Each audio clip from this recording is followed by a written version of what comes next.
Hello, everyone. Hey! Welcome to a very, very special Christmas-themed Game of the Year episode of Controllers and Coffee, aka Controllers and Christmas. My name is Elliot Porter, and I'm joined, as always, by Kat Gerritsen. Hello, Kat. Yo, 2 hello. podcasts in a week. How are you doing?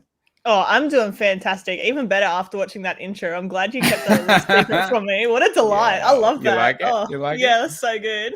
I was like, I hope I don't get copyright claims, but copyright strikes, but whatever. Worthwhile. Was there any Nintendo in it?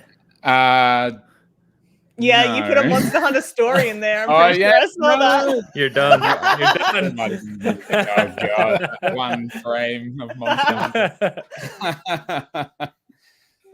We are joined by a couple of very special guests today from Seasoned Gaming, both of these guys, Steve Esposito and Ainsley Bowden. Welcome, dudes. Thank you so much for joining us. Thanks for having me. Yeah, This is great. Thanks for having us. That That's intro crazy. was awesome, man. Good That, job. that was Thank you, man. solid. I liked Sick, it. Sick. You know I love to do a good video edit. It's crazy to think that you guys have never been on the podcast. We've been, writing and creating for Seasoned Gaming. Well, I have for, over a year now. Yeah, definitely. And Definitely. if people don't know, Ains is the editor-in-chief and founder, CEO, whatever you want to call it, of Seasoned Gaming, the big boss man. The big wig himself. No. Just a fantastic creator and all-around good dude. Ainsley, welcome to the podcast. How are you feeling after being on a 3.5-hour podcast just a few hours ago? Yeah, so thank you for that. Yeah, I'm doing good. I'm excited to be on with you guys. I know you and I have talked about this we talk about it a lot. And the time zone is something bizarre, like 16 hours or 17 hours. 17 it's hours, just a mess. yeah. So Yeah. it's really tough, but I'm glad we could work it out. Yeah, I'm excited to be here, talk some games. Yeah, that podcast today was a marathon. So it was good though. It was really good. It was good. It was playing the gunk, listening to that, going about my morning. Ours won't be that It was long. a good time. It will not. Yeah, so you will get some sleep tonight. And Steve, writer extraordinaire, contributor on SG as well. Thank you so much for coming on as well, man. How are you doing? I am doing well. Just recovering from the COVID. So I had my vaccine, got split up to me by my kid. So this week has been insane. You texted me about the show, and I was like, "Oh yeah, I'll do it." And this whole week, I'm like, "What day is it again? Like, what day is today? Is it tonight? Do I have to worry about that tonight? No, it's Tuesday. Okay, we're good." So, well, I appreciate you, making the time, being that you're suffering from the virus, which is a horrible time. So glad to see you feeling better. I'm glad to be feeling better for this. And man, this is something I really don't wish on anyone. Except 2 people, but that goes to say. There's like 2 people. I'm like, yeah, a little bit. But besides that, Oof. Well, today we're going to be talking about 2021 essentially, and the best games, the best moments, and maybe even a little bit of worst games as well. I thought before we get into our top 5 lists, we've all chosen 5 games, and we'll kind of go around and talk about said games. Thought let's talk about some of our favorite moments from gaming in 2021. So that can be in-game moments. It can be a cool announcement or a cool news story or an amazing trailer, whatever it is. Let's talk about it now. And we're going to go around the horn and discuss them. Are you going to start this time? Nah, I'm doing the same thing. So we can go anti-clockwise if you want, Kat. No, it's fine. I also want to get mine out because I don't want anyone else to take it. Fair call. Thank you. Well, I will start now. This moment, it's kind of two moments in one. I just wanted to encapsulate like the whole spread of time has been an absolute delight for me. So my favorite moment is the Elden Ring gameplay trailer. Obviously, like the amount of pure happiness I felt when I got to see that. But also tacked onto that, I really, really loved all the Elden Ring fake lore that was coming out before the trailers came. Yes. On like so the Elden good. Ring Reddit, they were like coming up with, yeah, that's amazing. Fake bosses, Glaive Master Hodir and stuff like that. And like people like put together like compositions for fake boss fights and stuff like that. They'd be like, here's the music from Glaive Master Hodir's fight and stuff like that. Like, oh my God, it's just so ridiculous, but so fun to be reading all this stupid fake lore that people were then making more fake lore for and sticking together. And then to actually get to see the actual gameplay and know that sadly that fake lore, it was fake, as we knew all along. And it must leave now. Now it must go and we can embrace the real lore. Which seems very deep and incredible. And I know you've got definitely a very excited partner in crime here with Ains Yes, for Elden Ring.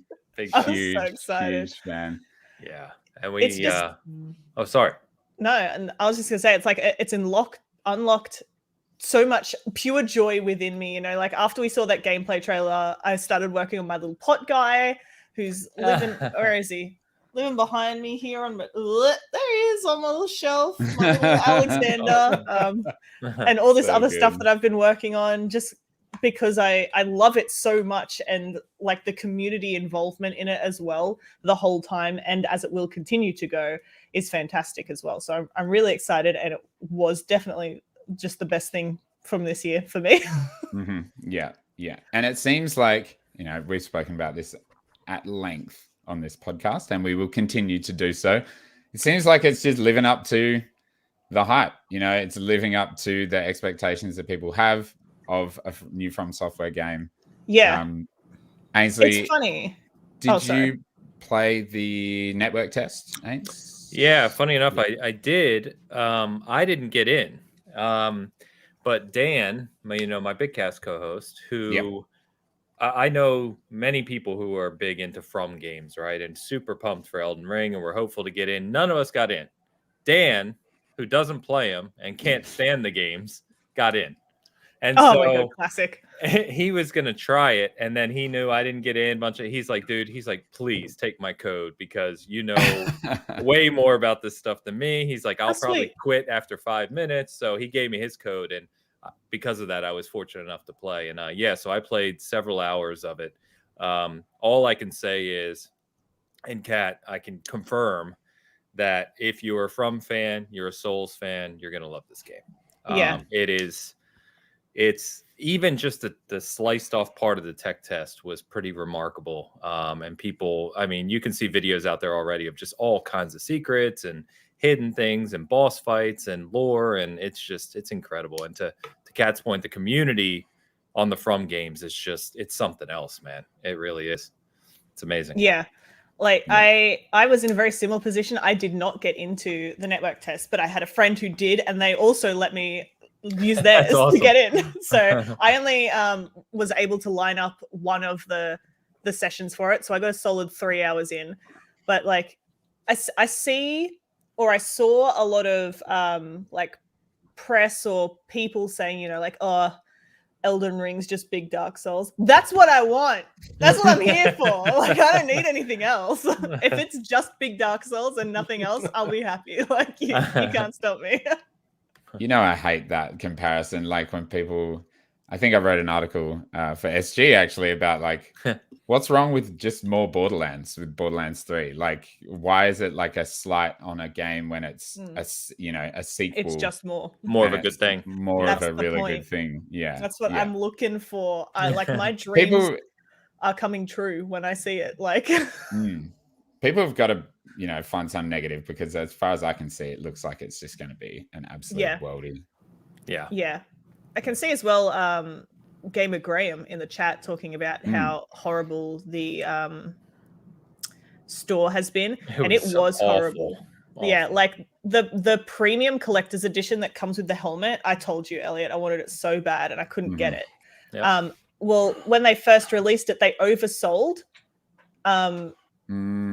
There's only 6,000, and then they've opened it up, I think, twice since, and they're reselling because they've had to cut back and be like, actually, like only, even though we oversold, only a small portion of you actually got confirmation, so the rest were just in a waiting list. So we're going to do it again and do it again, and each time it's just been absolute mayhem and trash, and no one's really been able to confirm like if they're getting something, because once they go on a wait list or once they've purchased, there's not really a confirmation system or anything like that. So it's just been really bad. Luckily, I did get the collector's edition with the statue from a local retailer. I did get the PS5 version though. I will be playing it on PC, but I'm happy to buy it twice just so I can get the statue. But man, I wish I could get that hat. It looks so good. But I did see as well, someone from Australia did manage to get one in their cart and go through the payment section, but it won't ship to Australia. So waste of time anyway. Like it was just never something that I would be able to achieve. Sadly, it was just simply not for me, which is very upsetting, but oh well, most people will be upset because there's only 6,000. Yeah. They really should have made more. They should have anticipated that. Good thing though, that trailer was sublime. Yeah, sublime. absolutely. That game looks amazing. I'm going to I have 2 weeks off and I'm so happy. I'm so excited to spend 2 weeks playing that game. All right, Ainsley, let's talk. Big moment. So funny enough, I had on here Elden Ring tech test. So we covered that. I'm so sorry. I told you I wanted to get it out. I wanted it.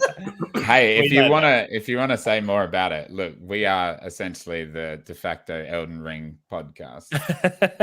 No. I think if people are anything like me, it's like it's one of those weird games where it's like I can't get enough of my anticipation for it, right? Yeah. But at the same time, I'm very wary about spoiling anything of it for myself because I want to just dive in when it goes live. So no, we're good. We can move on. Definitely. The other thing I had, and this is kind of I don't know if it's weird, but just E3 in general, kind of coming back, and in particular Xbox's E3 conference. It's been a couple years now since we had proper E3, right?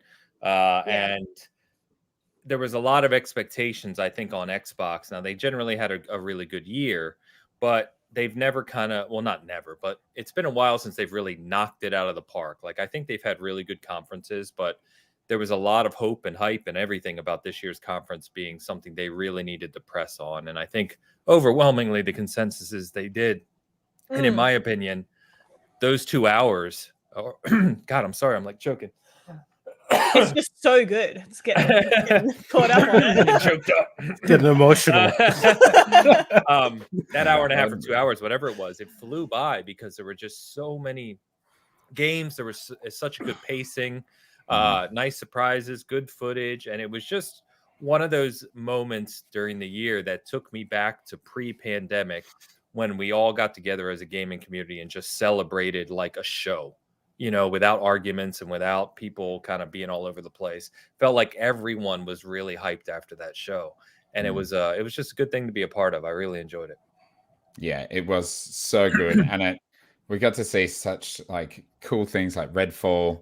Avowed. That was last year. Did we not see it? Oh yeah, we didn't see anything this year. That was my hope all year, but I didn't hear anything. But it was like, just more, the partnership between Bethesda and Xbox was really like, solidified, and they were willing to kind of talk about that stuff, which is super exciting. Good call. Very good call. I'm just trying to think what else was even at that thing, but honestly, Starfield? like what? Yeah, I was going to say this little Starfield one. Like, when I was thinking about like my favorite moments from this year, the amount of times I thought back to 2020, these two like years pandemic wise are like enmeshed in my mind. I find it so hard to separate them. I'm like, this is the same time period. Yes, it's all like kind of blended into one. Yeah, absolutely. Jesus. Of course, Forza Horizon 5, like That was just incredible. If only there was some kind of site I could go to look this up. That I would be know. I wonder what that could be. Citizengaming.com. I know they showed Contraband, right? They showed that. Yes, Outer Worlds that's that. 2. Oh yes, that was yeah. such a Oh, good yeah. trailer. Oh my god. That was Obviously, wild. Halo Infinite at the time. There was. Yeah, that's right. They came out with the multiplayer trailer, and then they showed that multiplayer overview, which like kind of Oh, was it a was deep like dive. ages long. That was cool. That was very cool. Trying to That find was good. Anyway. Is that when they announced as well that the multiplayer like battle passes would be forever? Like they weren't going to run out, and then you could choose between them. I think that's when Maybe that might have been at that too, because it was so big for people who play those sorts of games to not have to worry about losing a battle pass forever and being able to go back and play that. Oh, so right. Such a good idea. That might have been at I think they did that second show with like Paris hosting. Oh yeah, they did do that. The after show, yeah. Oh, yeah. Stalker 2, Psychonauts 2. Stalker 2 looks insane too. Yeah, Plague Tale Requiem. Oh, yeah. You love that. The water. Atomic Heart. That game looks insane. Oh, yeah. Yeah, Redfall. And of course the mini fridge. Oh my god. Of course. Who could I'm waiting forget? for that. I really want one. I can only hold like one drink, but I'm happy enough with that. Really small. All right, Steve, what have you got? Right. So if anyone knows me, they know I'm a tech guy. So I got two. The Steam Deck, first off, is yes. That announcement rocked my world. At first, I was like, I'm not sold on it. And then the more I dug into it, I was like, no, I have to have this.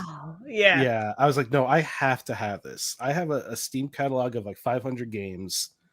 And like, there's just so many reasons for me to own one. Oh, yeah. Steam sales are the best. Yeah. Here's this game from 10 years ago for $1. You want it? Sure, I guess I'll take it. Yeah. Like why not? 320. Like, so not quite 500, but I'm on my way. Yeah, it's one of the. So when Valve came out, it was like out of left field, right? Like there was no build up to it. Valve just came out and said, hey, here's this thing we're working on. If you like it, cool. And I was like, wow, this is really neat. It's such a cool looking piece of technology, and finally it is priced at a point that can compete with stuff like the Switch. Yeah. So it's like the Switch I've used maybe a handful of times this year.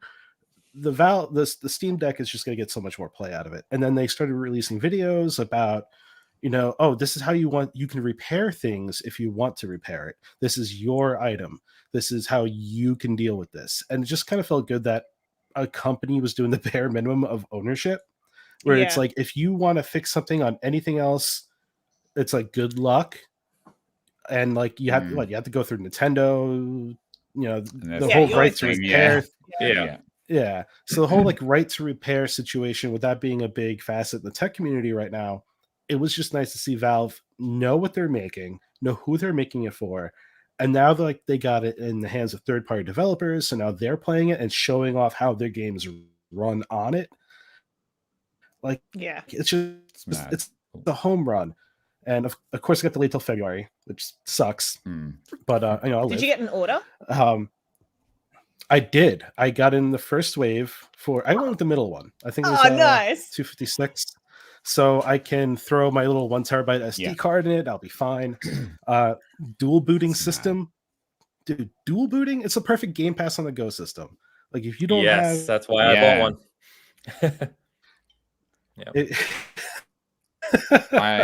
They haven't announced it for release in Australia yet, but as soon as they do, I'm getting one, because like I don't have a PC, but this gives me that opportunity to play the PC games that I can't play already, and usually they're indie play games. Inscription on it. Exactly. And usually they're indie games, so it's not like I'll be using it as my main box to play AAA games, even though it sounds like it would still play them. But for me, it's just so exciting for the Steam Deck to exist. Yeah, absolutely. And for $400 at an entry fee for PC gaming, like you're talking, there's a dock you can get for it. You connect up a mouse and keyboard to it. This thing it's almost like a dream come true. So when it does come in and I do get my hands on it, start playing, and I'm hoping there's no, monkey's paw situation. Catch, yeah. Your games look really good, but the battery lasts for 10 minutes. Like it's a nuclear situation. That would be the killer. Lugging around like a car battery with it. Yeah, so I'm hoping good things from it. And my second thing, only because this is blowing my mind, is when Apple showed off their new Mac processor. And it doesn't seem like that. It doesn't seem like a big deal. But when a week after Intel showed off their processor, the new 12th gen processors with hybrid design, meaning that you have main cores and you have efficiency cores, that's going to change the landscape for anyone who games on a PC, who streams, who does anything related to games. Like the possibilities, I know right now it's a little tough because they're still ironing out some of the problems. Yeah. But man, like that's such an amazing kind of design, and just funny that like Mac beat Intel to their game. And like Intel's like, we were going to announce the same thing. Never gonna pretend it's new. Like, so, and it's great because Intel's conference specifically focused a lot on gaming. If I don't know if anyone really watched it or anything, I do it because it's part of my job. And I watch it, and I'm like, wow, they're really focusing on the gaming aspect. They showed off Riftbreaker, how it worked on a i7 12th gen compared to like the i3 of like last gen. It was really neat to see that, hey, this like Intel knows their market. They learned their lesson with the last gen. Now they know like, okay, people want to play games on these things. How can we make it better for them? And even for development, this is going to be wild if developers do stick with like, if they do develop on Intel systems, because we still have AMD's announcement coming in CES on the January 4th. So we'll see what happens then with them. Right. But it's an exciting time because we're essentially on PC2. That's what I've been calling it. Because with this new socket, you got new RAM platforms, you got new PCI 5.0 platforms. It's exciting. Like, and this tech is only going to help the console gaming market too, because the better they can make their games, the easier they can make their games, the faster we get the games we really want to play. And those are my most exciting moments of this year when it came to announcements. I love that. I love that yours are like super techie, like you are super techie, whereas like, mine are, kind of ridiculous, but in comparison. Before I go ahead, I'm just going to say, hey, Gamer Graham, thanks for the $5 Canadian super chat. I don't know what that's worth. About 14 cents. I love it either way. There it is. So if that's American cents, it's probably like 10 Australian 7 cents for us, yeah. And welcome to everybody in the chat. Thank you so much for joining in this very special episode. There's a few very familiar names there, so thanks so much for jumping in. My first moment is very granular, very small. A game I'm going to talk about a little bit later that I really loved from this year is Narita Boy. Oh yeah. And there's one little section in that game that like really cemented how good the vibe is in that game. There's this part where you walk into this like really blue lit cave, and there's like a blue waterfall, and it's like, a digital waterfall, and pretty much my favorite song from that game starts playing, and these little like weirdo blue creatures walk out, and I'm just going to play the video because I do have it captured. And it is just so cool and so well done. And it's so weird that like a little pixel game can give this reaction to me. Like just like, this is such a cool vibe. So I'm going to play this little video here.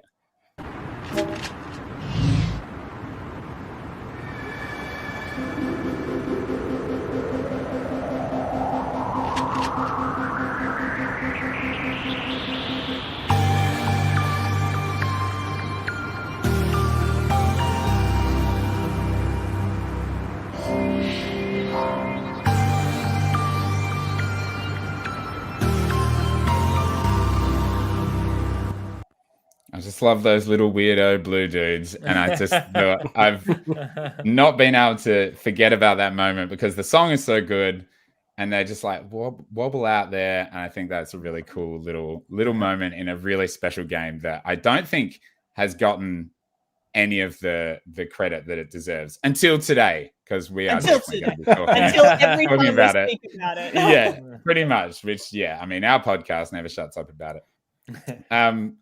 There was also a moment that, again, I've spoken about on the podcast, but it's a really cool gameplay, focus thing in the Pirate's Life expansion for Sea of Thieves.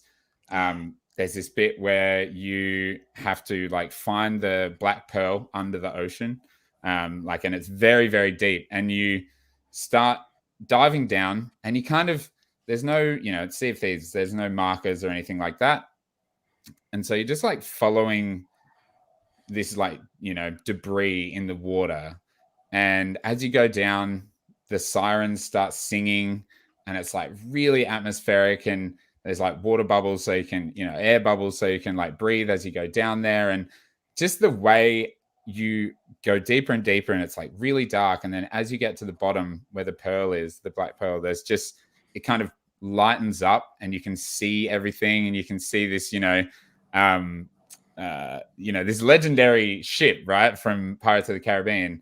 And it was such a cool little moment. Only ruined by the fact that we had to redo the mission and then I had to do it again. But it was a very cool moment, especially the first time. But it was just such a cool player-driven thing where the game kind of leads you in this direction, and it, takes you through this really cool song with the sirens all singing at you. And it was lovely, very lovely. So that's a couple of mine. I do have one more, but I'm going to go back to Kat. I've got one. What else you got? Yeah. Well, I spoke about this last week, but I wanted to bring it up again because it is one of my favorite moments of the year. In a game. So in Returnal, there's the Hyperion boss, and as you're approaching it, it plays the Hyperion theme, but like all throughout the entire level. And so when you start, you can just hear this tiny little bit of music, and your character is like talking about like how they can hear it. Are they going crazy? Like whatever. And as you take off branching paths, when you're moving further away or closer, it gets louder and softer and louder and softer. And it gets to the part where you're underneath this massive tower and you need to climb up to follow the music. And the music just swells to such a volume that it just overtakes everything else in the game. Nothing in the game has been that loud to that point, and it is so overwhelmingly loud. It's like, I don't know, like, am I going to hurt my speakers with this? This is getting to a point that like, it's a bit much. And then you just fight this massively overwhelming boss who is creating this music in this like bullet hell rhythm game style boss fight, and it was just fantastic. Like, it was just a really, really memorable moment with how loud that music gets and how it affects your character and also how it affects you, because it's just so much, and it really gets the feeling that the character is feeling across really well. I loved that moment. That was so good. Very great game. Underrated. Glad it won an award at the Game Awards. Yeah, I see Jordan in the chat completely agrees with you, because I do too. Both him and I both love Returnal as well. So good. Great game. Fantastic. So yeah, that was a very cool moment. There's a lot of cool moments in that game, right? And I think it also has a story that is severely underappreciated. I think it's because the game didn't sell too well, sadly, right? And being exclusive to PS5 makes that tough. But we do hope more people play it in the future. Graham loved Returnal too. What am I talking about? That's his favorite game of the year. So you're in good company. Amazing. Yeah, it's absolutely fantastic. I definitely recommend people play it. Like, I personally hate replaying games. Like, once I've played it once, I could not bring myself to play it again, with the only exception being the FromSoft games and Returnal, because I played it when it first came out and I got that game-breaking bug, which corrupted my entire save file and I had to start again, I was more than happy to start again. Like I was like, man, that sucks, but okay, here I go. No problem. I mean, it is a roguelike. It's just another roguelike mechanic. It's just a roguelike to the real world, you know. Exactly. Yeah, so you know, it's like I think it just really speaks to like the skill of the game. Like it's just so fantastic that I would care to play it again. But the roguelike, it's definitely like pulled into that. But it's so good. I have a young kid who will probably never let me play that game. Like the second I start that game up, it's gonna be I need something or like because I remember there was this situation with the save system in that game. Yes. And I was like, I was really looking forward to it. I was getting really dragged in up into the game's release. And then they're like, oh, if you don't have the time, don't pick it up right now. And I was like, oh, yeah, I don't have that anymore. Like I don't know what time is. I don't have that. I can't. Sorry. I can't pick this up right now. So I believe the game was patched a little while ago for the save. It was fix. So I'm like, all right, so cool. you can have one save, and then when you load it, it deletes that save. Yeah. So I think. Fair. Yeah, so I think we're gonna pick that one up on sale fairly soon. Yeah, we'll see what Christmas brings, you know. Yeah, definitely worth. I mean, I thankfully had enough time that I did not encounter that problem at all, especially with the like PlayStation doesn't really have a quick resume function, but you can close the game without destroying the save file so long as you're not playing anything in between. So it's for me it wasn't too much of a problem, but I definitely understand that was a privileged position that I was in at the start of the year to be able to do 4-hour runs and stuff like that. But it's a really good game. And you know that's to kind of take into another area with that. I'm smart enough to look at that game and go, okay, it's not for me. I'm not gonna make a big deal out of it. And then there were people who were like, this is the end of the world. I'm like, it's a game. If only that were the world's biggest problem. If only. Ains, have you got any more? I do have one more. I was thinking of while you guys were talking. Amazing. Perfect. So I'd have to say Halo Infinite's multiplayer launching early.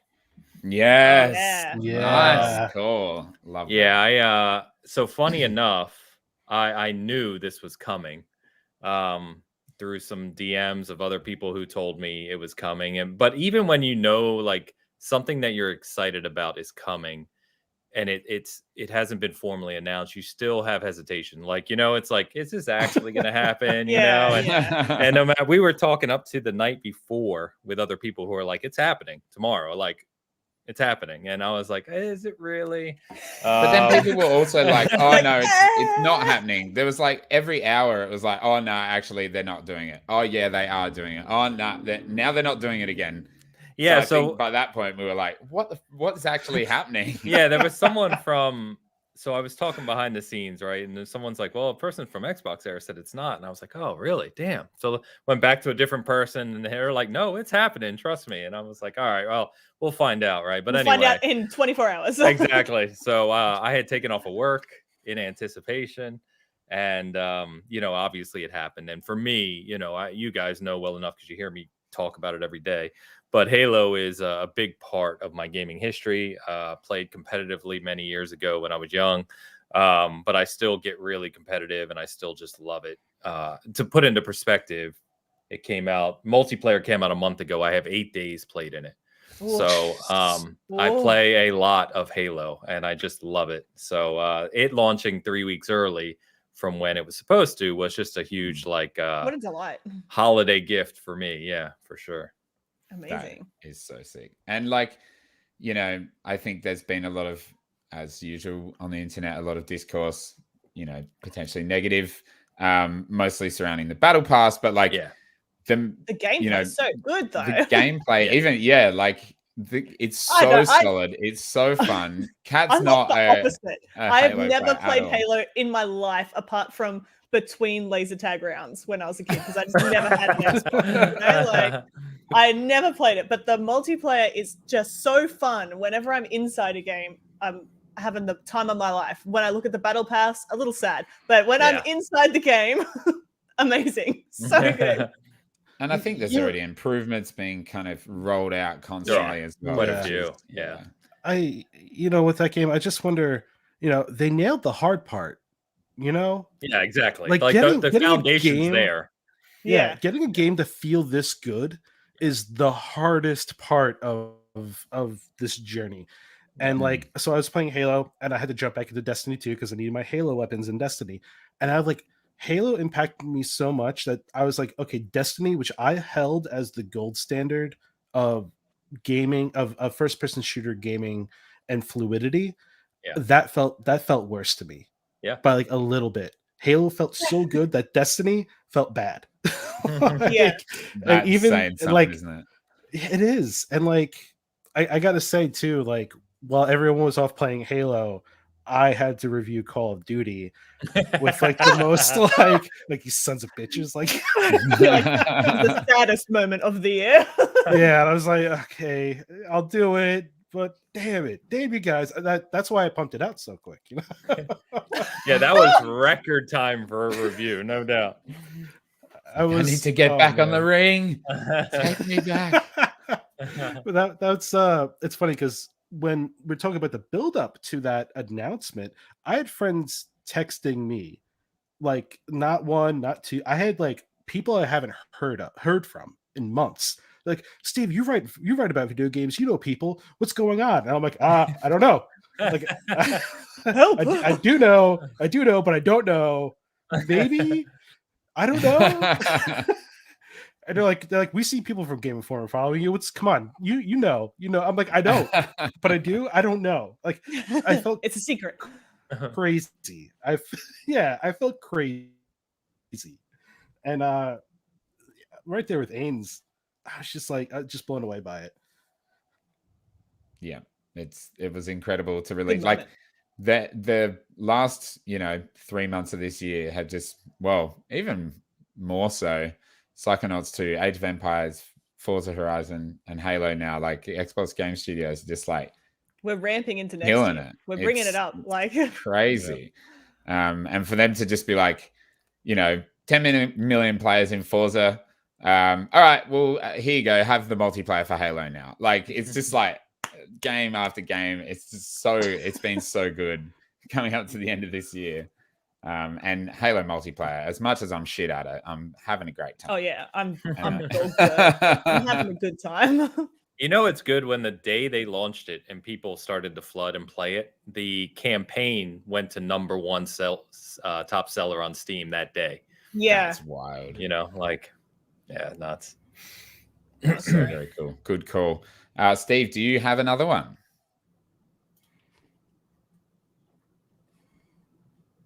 No, maybe not. Steve, you there? Oh, The build up to Elden Ring. Oh, Hello? Yep, there we go. Okay. yeah, you're going in and out I a got little bit. network We're issues losing like you, crazy. oh, it's not me for once. Cool. He's frozen. Oh, can you hear me? Well, Yeah. yeah. All for right. now. All right.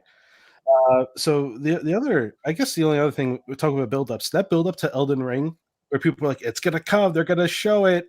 Like, are they Yeah. gonna show it? Yeah. Like that, the build-up to that was also something. It was that electric in the air, I'd say. Yeah. Mm. I guess this is a year of a lot of build-ups. Yeah. Yeah. Yeah, there is a lot Yeah, of that. like all the rumors for, Forza Horizon 5, like being in Mexico, and it was like, being spoken about, and then, they eventually show it and it still slays. Same with Elden Ring. It's like that was at the Gamescom opening night live. Is that right, Kat? I think so. I think so. Yeah. Yeah. The opening night. It was at opening night live. Yeah, because they wanted to go last because they didn't want to Yeah. overshadow everybody Yeah, else. the start of Summer Games Fest. Yeah. That was Or the end? I think it's a separate thing. I'm so confused by what Jeff Jeff Keighley Keighley- does these days. Jeff Keighley needs to rest. Just need to Like I was watching Muppet Muppet Haunted Mansion and I see Jeff Mm. Keighley's face in this, I'm like, what? Does he stop? Does he stop? What are you doing? Does Go the man home. sleep? He loves the God. bloody Muppets. I fucking remember when they pulled out a Muppet. They had a Muppet at the Game Awards a Oh few years yeah, ago. I do remember that. So dumb. Yeah, That bit went for so long as well. That would have been my favorite moment that year. So for my next one, I've got one really quickly. 2 words. DokeV trailer. Nice, yeah. I just I'm going to that- judge you on whether or not the DokeV is one word or not. I don't know. Yeah, I think saw it them is. type it. I saw in a tweet they typed it DOKIBI. That's the creatures in DokeV. Yeah, now it makes more sense. It is. Okay. It is one word, by the way. That trailer was hectic. If that game comes out and is actually anything like the trailer, I would be pleasantly surprised, but also surprised because some of those animations were, incredible, especially in the combat and the way they're kind of using their the Dokebis. But I just thought that was such a banging trailer. Some of the more impressive animations for me were like just their movement, like the roller skating or the skateboarding and the flying around. I was just like, why have you put so much detail into that? I guess you'll see it a lot if you're moving around a lot, but wow, fantastic. Yeah, and it just literally came out of nowhere. Like nobody expected that trailer. Yeah. Nobody expected that stupidly catchy K-pop song. Yeah, I know they kind of tried to recreate that at the Game Awards. Oh yeah, with the actual K-pop song. Same song, but just with dancers. But I found it hilarious because I'm super keen for whatever the hell that game eventually becomes. Yeah, I'm glad that as well. Even though it's not necessarily a direct competitor to Pokemon, I'm glad that we're seeing things like that and like Temtem, because Pokemon have gotten far too comfortable and. Legends looks like doo-doo. The end. You gotta put them in their place, Exactly. Right. That's what I'm saying. DokeV's gonna come out and just like dig a hole and push Pokemon in it, like, and you can climb your way out. Very Pikachu. I gotta admit, I had no idea what you guys are talking about, so I had to look it up real quick, and I was like, "Oh, that game. That looks like a fever dream." That game looks like a fever dream that came to it looks so insanely realistic, and I have no idea it's not realistic at all, but it does look so good. It's so insane. Like I told they did that K-pop song for during the game, I think it was the Game Awards, right? Yes, I was like, my wife was doing something, I turned to her, I'm like, you gotta watch this, this looks insane. But they didn't show the gameplay, they just showed the kids dancing. And my wife looks at me like, are you kidding me? Like, this is what you're excited for? I'm like, I'm not, no, this is not what I'm excited for. I'm like, no, if there's a game to this, I promise you. That's the one game. It just makes me seem like an insane person. I just looked it up too because I don't know what you're talking about, and this is wild. Dude, it is like they are supposed to be adults as far as I'm aware. Like that's their adult model. That's an adult human being. It looks like because in that dance one, there's like adults. They look like shopkeepers and stuff like that, and they're very different to the kid ones. Yeah, but I can't tell if that was like supposed to be a real life person or an in-game person, because it was kind of like mixing the two worlds. I don't know. We'll find out. Weird though, real fucking weird. Yeah, it looks like the weirdest mix of games I've ever seen in my life. Yeah. Wow. And like, strange. And why does it look so good? Game. How does it look that sharp? Like, there's no way. Like, that's what I'm saying. And this is the perfect game. This is the game that, like, if there's a downgrade, and there will be, I don't know if people are really going to fight about it. No, I don't know. Like news is slow. Then I can see it. Oh my god! Game looks like you're already on an acid trip. Like There's so much going on, and like apparently, I think it was originally an MMO, and it's not anymore. So I don't know what it's going to turn out like, but I'm excited to experience it. Same. Wow. The metaverse, by the way. Oh god. That fucking word. But I do have one. I do have one more. Now, this is technically a game that came out last year. Kat messaged me today and said, "Are we doing actual year or Jeff's year?" So I'm gonna bring in a bit of Jeff Keighley's year, and a game that a lot of people vilified, and for good reasons. But I know, Ains, you're a defender of Cyberpunk, and I have to be. On the chair. They paid me. they gave you the yellow chair, yellow chair mafia. But and as much as I didn't finish the game, I went on holidays last year and I was away for 5 weeks, and I just couldn't get back into it when I got back, and so I'm kind of waiting for the next gen patch now. But the moment in that game where you and Jackie break into the I knew you were going to say it. It's so Arasaka. Good. It's so good. The Arasaka building, and you're hiding behind the glass, and that whole scene where you're up against this glass that they can't see through, but you can see the father and the son.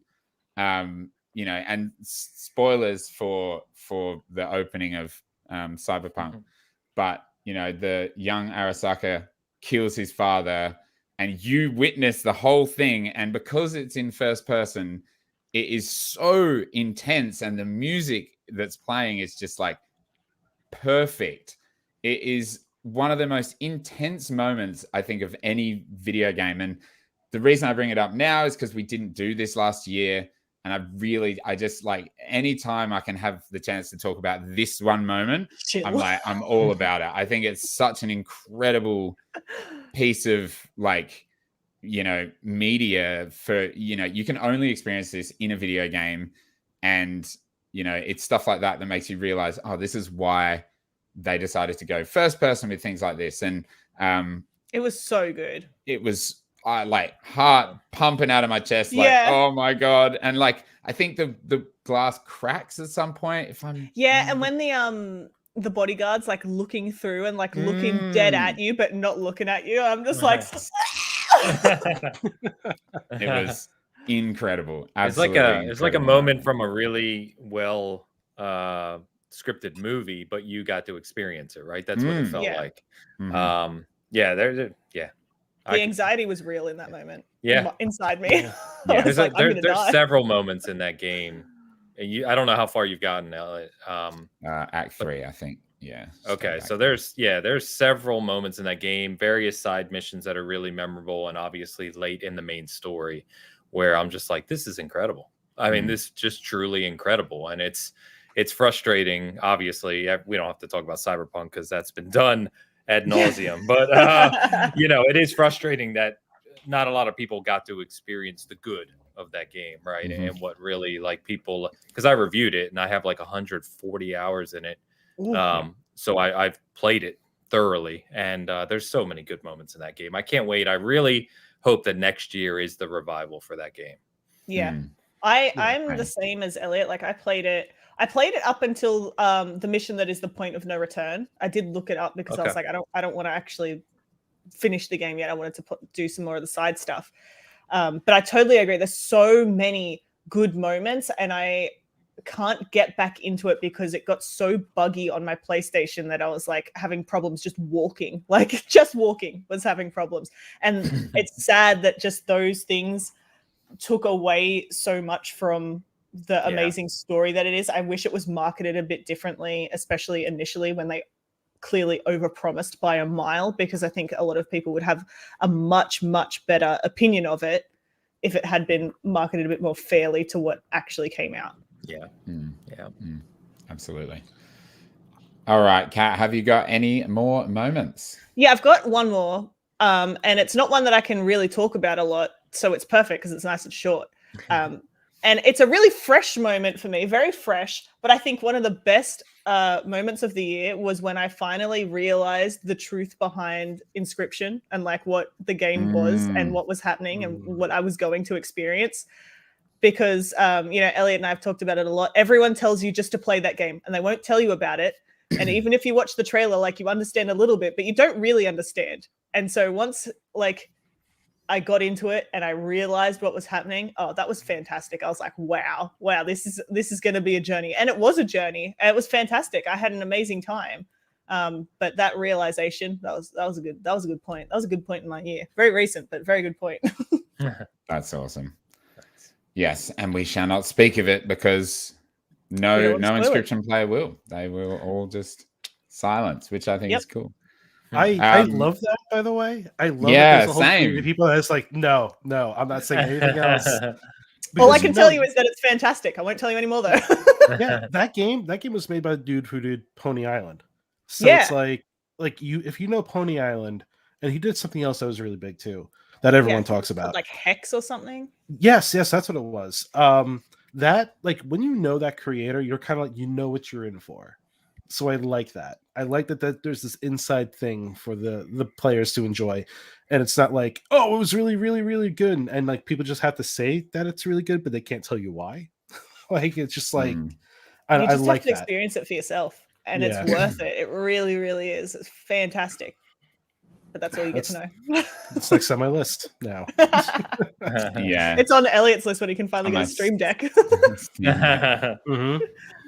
Okay. Shall we move on to the best games of 2021? Let's do it. Are we going 5-1? 5-1. Yeah. Perfect. Counting down. So if say Kat's number 5 is someone else's number 2, let's just say, yep, that's my number 2 as well. That's my number 2, or that's my number 3, or whatever, and we'll discuss it all as a group. And then when we get back to, that number 2 will be like, yeah, that was, So we're not talking about the same game twice, because I dare say there's going to be a bit of crossover here between at least potentially a couple of things. Yeah, I know of one crossover. I know of one. I know of one for myself and there's a couple. Yeah, there's a couple. I think, as much as I had a hullabaloo before about starting first, I think it would be really great if I start first here, because my number 5 is Inscription, which we were just talking about. So I don't need to say any more. Cool. That's all I have to say. Number 5 is Inscription. Moving on.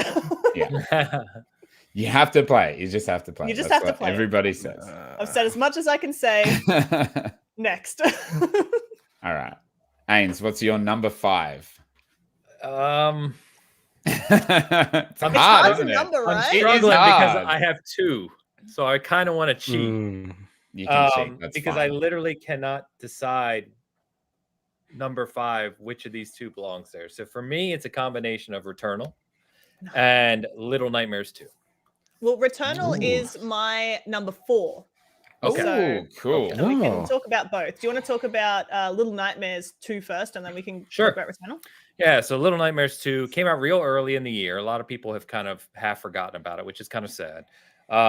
This game, Little Nightmares 1, was already a really, really good game. Yeah. Kind of really creepy, well scripted. I mean, and told a good story as well.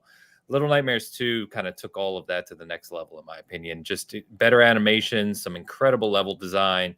And the story, especially obviously by the time you reach the end, is really something special as well. The music is haunting. There's just the cinematically, like the way it's choreographed in scenes. It's just remarkable. I just adore those games. And I think they are very, very underappreciated. Like if you talk to anyone who's played Little Nightmares 1 and 2 all the way through, you usually hear nothing but positives. But I just wish more people would play them. You know what I mean? They're just fantastic games. Yeah, I absolutely love them. They are so, so good. Like, I think a lot more people would be familiar with like Limbo or something, which is similar, not the same though. But like so many people have such love for Limbo and those games. Like you can, if you like that, you will absolutely love Little Nightmares. Like it is directly connected in that similarity, but you will have a fully new experience and you'll have an amazing time. I love Little Nightmares. I'm really glad that someone picked that. I didn't expect it, but I love it. I honestly believe like wow, that was like 5 different sentences that all entered my brain at once. What happens after 5 hours of podcast? My brain was like, which way do you want to go? All of them. Inside was obviously cherished, right? As Playdead's kind of top moment. And in my opinion only, I prefer Little Nightmares 2 to Inside. I just think it's a better game. So it just goes to show you, as cherished as Inside is, I think Little Nightmares 2 is way up there. It's just amazing. Beautiful. I love it. Returnal, we already touched on. Yeah. The thing I didn't get to say about Returnal, so I'm old. We know this. Wow. And I grew up playing a lot of shmups. So old school people know shmups, shoot 'em ups, and very, very difficult games, right? They were our Souls games in the 8 and 16-bit era. Way harder than Souls games, by the way. And I just love those games. I still play them. I still buy them. I'm one of like the 8 people who still buy shmups. And Returnal did something magical, whereas it took essentially what are kind of shmup mechanics and translated that into first a 3D game, which is incredibly difficult, like a 3D platforming game, but also told a meaningful story with kind of memorable environments as well. Yeah. And I don't know how Housemarque did it, honestly, because there's not really another game I can even think of that really directly compares to Returnal. No. And it's great, man. It's just great. Play Returnal. Yeah, I was astounded that like it was left out of so many like runnings for awards as well, because everything in it is fantastic. Like the music, the art direction, the gameplay, all of it is like so shockingly unique and amazing. I was really upset that it wasn't there for more awards, but at least it won one. I'm happy with that. It can have one. It deserves it. Yeah, and I think a lot of smaller sites creators are kind of championing it. You know what I mean? Yeah. I've seen it quite a bit. Yeah, so good, so good. And it came out so early in the year as well. It did. That, people forget I think that. the fact that it's, like I said, PS5 only, it was early in the year. It was $70 and it was talked about as being a short game. I mean, I think at launch they said it sold like 500,000 copies, which is just not a ton in if today's I could market. sell 500,000 of anything, though, I'd be pretty happy. Right. So I just hopefully more people pick it up over time. So. And I think it shows like it's a testament to the quality of the game, though, because not long after that, Sony announced they'd purchased Housemarque. So it's not like they've made this game and it's not sold well, and then Sony have gone, oh well, now we need to distance ourselves. They've said, well, no, that's a now great we're game. buying you. Great game. Just I wondered what their sales targets were, especially with such a lack of PS5s in the wild. But exactly, yeah, it shows how good quality the game is if Sony were willing to then go, yep, well now you're our studio. So yeah, fantastic. Can't wait to see what they do next. Absolutely, what a dream. Yeah. All right, good stuff, Steve. Number 5. All right, this was a tough one too. I'm gonna go with Resident Evil Village. Ooh, as my number 5. Very nice. I am not a horror game player. I don't like horror games. That's us. But there was something. I'm the only horror guy here. Oh, yeah. I'm just so scared. We're a bunch of babies here, man. And it's funny because my wife and I were just talking about this before I did this, and I beat the game before her. I bought it for her, and I beat it before she did. But there was that game.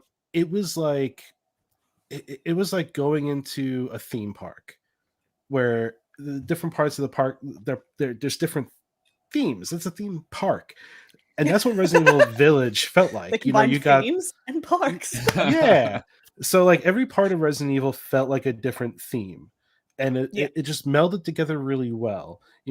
And I feel like this was Capcom's way of trying something new, but still being vaguely familiar. It was more accessible than 7, I feel. And it kept a lot of what I loved about Resident Evil 4. Oh yeah. The house level, where it was like the escape room kind of thing. Yep. Oh, amazing. Oh, amazing. I was not ready for that. Terrifying, yes. Dude, oh my god. I play games with these headphones, right? These are Sennheiser headphones. These are like pure I love the company. Love the company. I'll buy anything they make.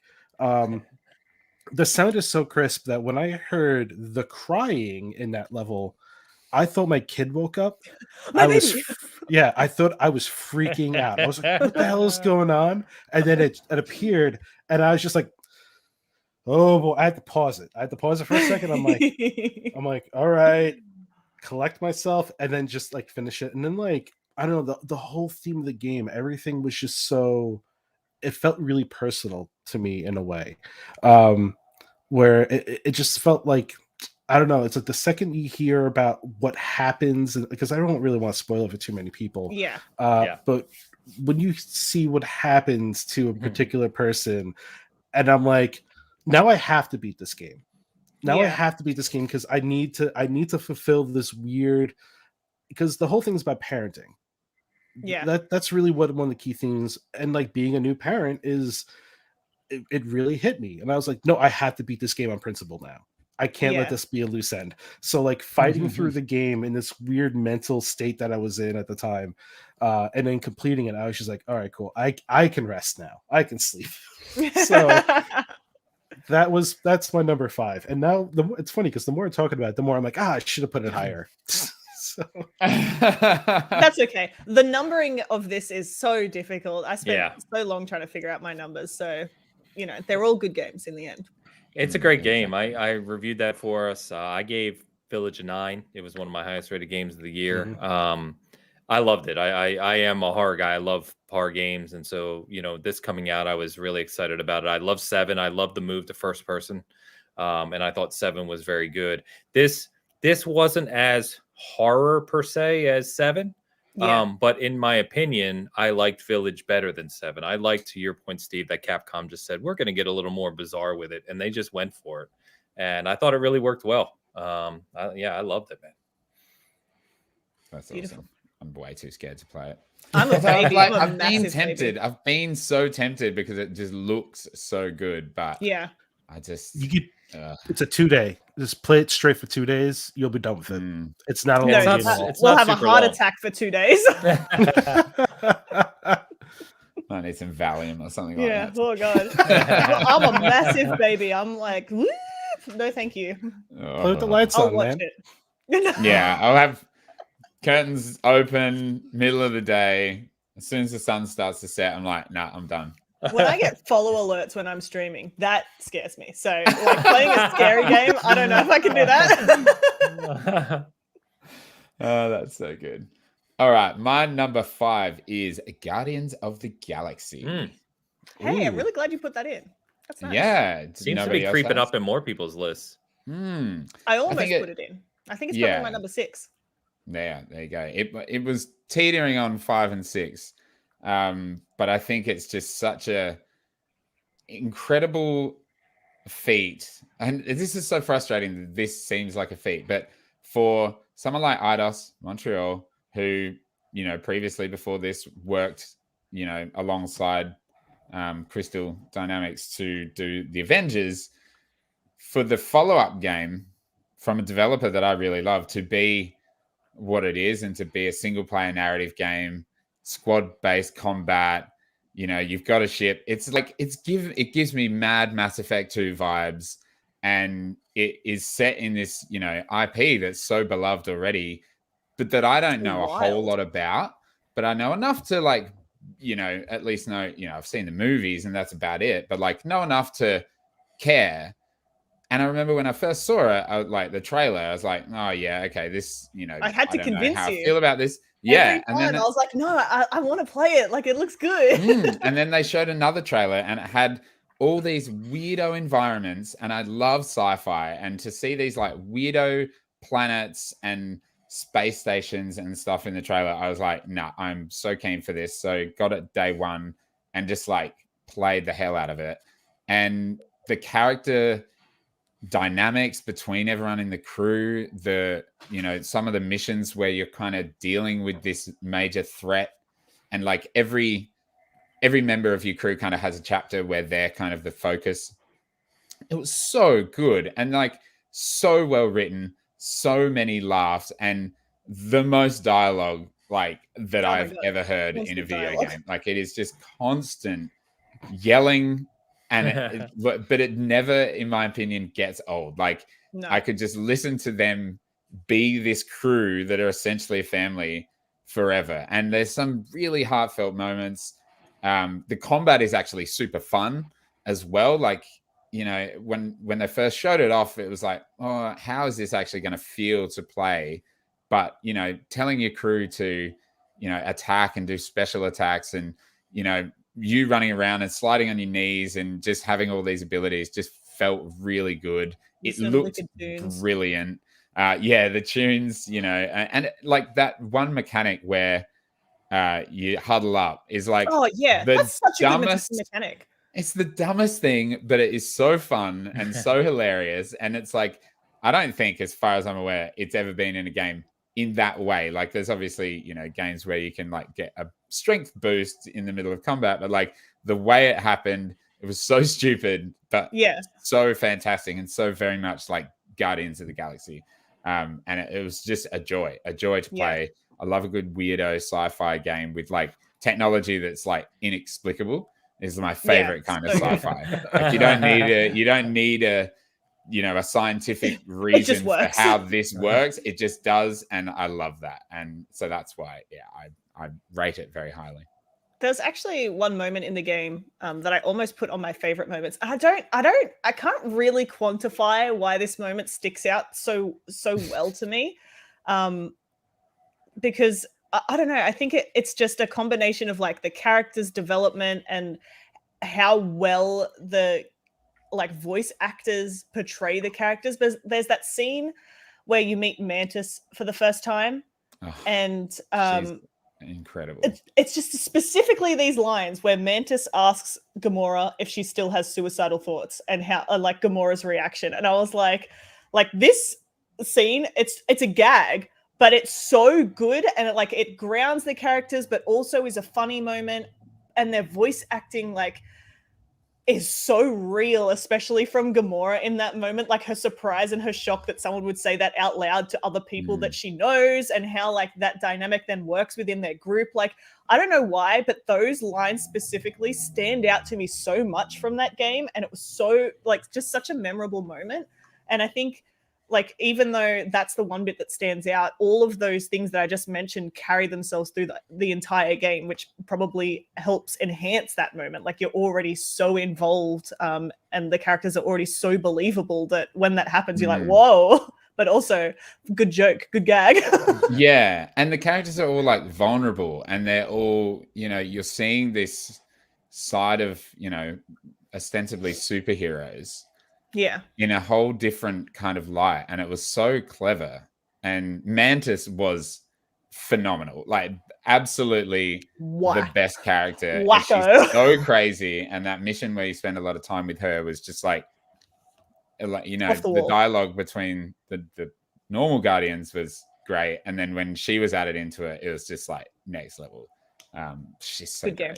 Yeah, very good game. Absolutely. Ainsley, Steve, have you played it? No. No, I haven't. I've heard nothing but good things. Same. It's on my backlog. That will be a title I tackle after the holiday season. Yeah. Just before Horizon comes out. So Yes. before the onslaught that is Yeah. one. Yeah. Oh my god. Oh god. No, it's really good. I was really disappointed by how little press it got. So little. It seemed like before the game came out, everyone was bagging it because they could only expect what they'd expected from Avengers. And then when it came out and it proved itself different, you didn't really hear much about it until it won the Game Awards. People were like, what? Yeah, for best narrative. Yeah. Even though it's got an 80 on Metacritic. I think it deserves Sleeper. much more praise. Yeah, sleeper for sure. That's the thing though, right? Is that I looked at that game and I went, I already tormented myself with reviewing Avengers. Yeah. And talking about Avengers so much and watching that fail so many times. And it was when you thought it couldn't get worse, it did. And it just every step of the way with the Avengers, I was just okay, I don't think Marvel outside of Insomniac Studios can do well. So when I saw Guardians of the Galaxy, I really don't think I could be blamed for just immediately writing it off. And I don't blame anyone else for feeling that way too. Yeah. I looked at that and I was like, I don't know how I feel about that. I'll wait till I hear more things. And then it came out, and then we got hit with everything else because it's the holiday season. Yeah. And God forbid a game can breathe. So I think I've seen it on sale already for $30. Maybe I'll just buy it for another time. Just grab it. Yeah. Yeah. And Yeah, it is literally the polar opposite of Avengers. It is like everything that the Avengers isn't, this is. And it is so frustrating that it got that, because even like I was guilty of that until I just like got touches of it from the trailer. But it is really the complete antithesis of what the Avengers is. And even to the point of like, yeah, even the characters don't feel like, cheap versions of the MCU. They just, for some reason, and I can't explain why, the characters in Avengers just feel and look and seem like cheap knockoffs. Yeah. And in Guardians, they don't. And I don't know how they manage that. It just doesn't happen, at least for me. I feel like I have to buy the game just to take a stance. Support more games like that and not games like that. Yeah, exactly. Yeah, no, for sure.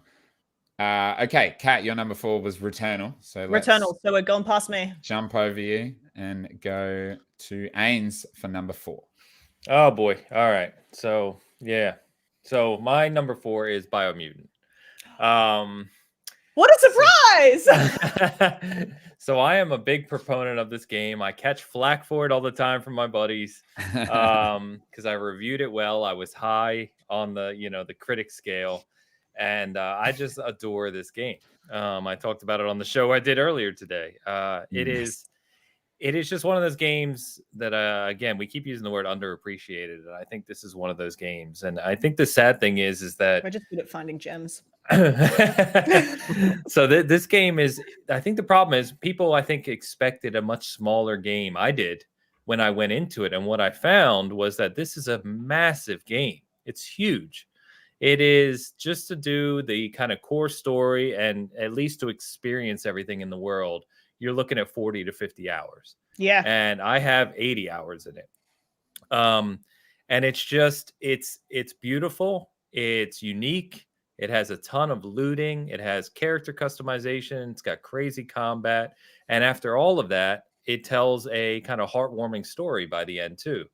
And it's just, it's one of those games where when I was reviewing it, and I went on a rant about this previously, I saw the reviews out there from major outlets, right, that put like 15 hours into it. And it's like, you didn't even experience the game. You're driving me crazy right now. It drives me nuts. So it's just one of those games that has really sat with me. In fact, up until the fall, it was my game of the year. And then we just got bombarded with tons of amazing games. So it's still in my top 5. I adore the game. I hope more people check it out as it's kind of gotten cheaper, obviously.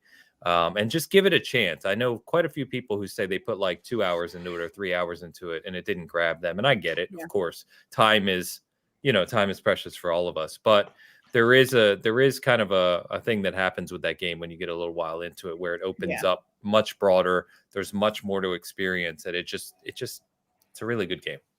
I agree. I said my piece on it. Oh no, I have. You're not the only one.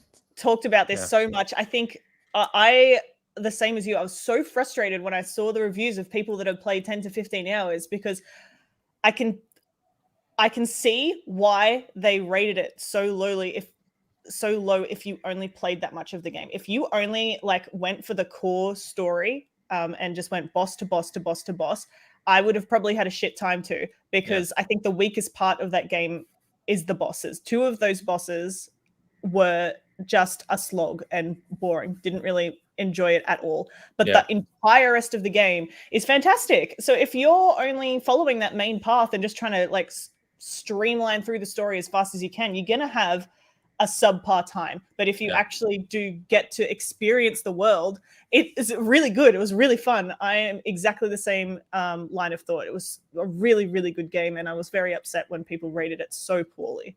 Yeah, I still have it. I bought it for my partner, and I just haven't gotten around to playing it. But it's one of those ones that, I look at it on the shelf and I'm like, I really want to play that. But knowing that it is 50 hours, 40, 50 hours. And with the, the landscape of new games that are coming out right now, it's hard to do. Yeah, it's hard to find that time.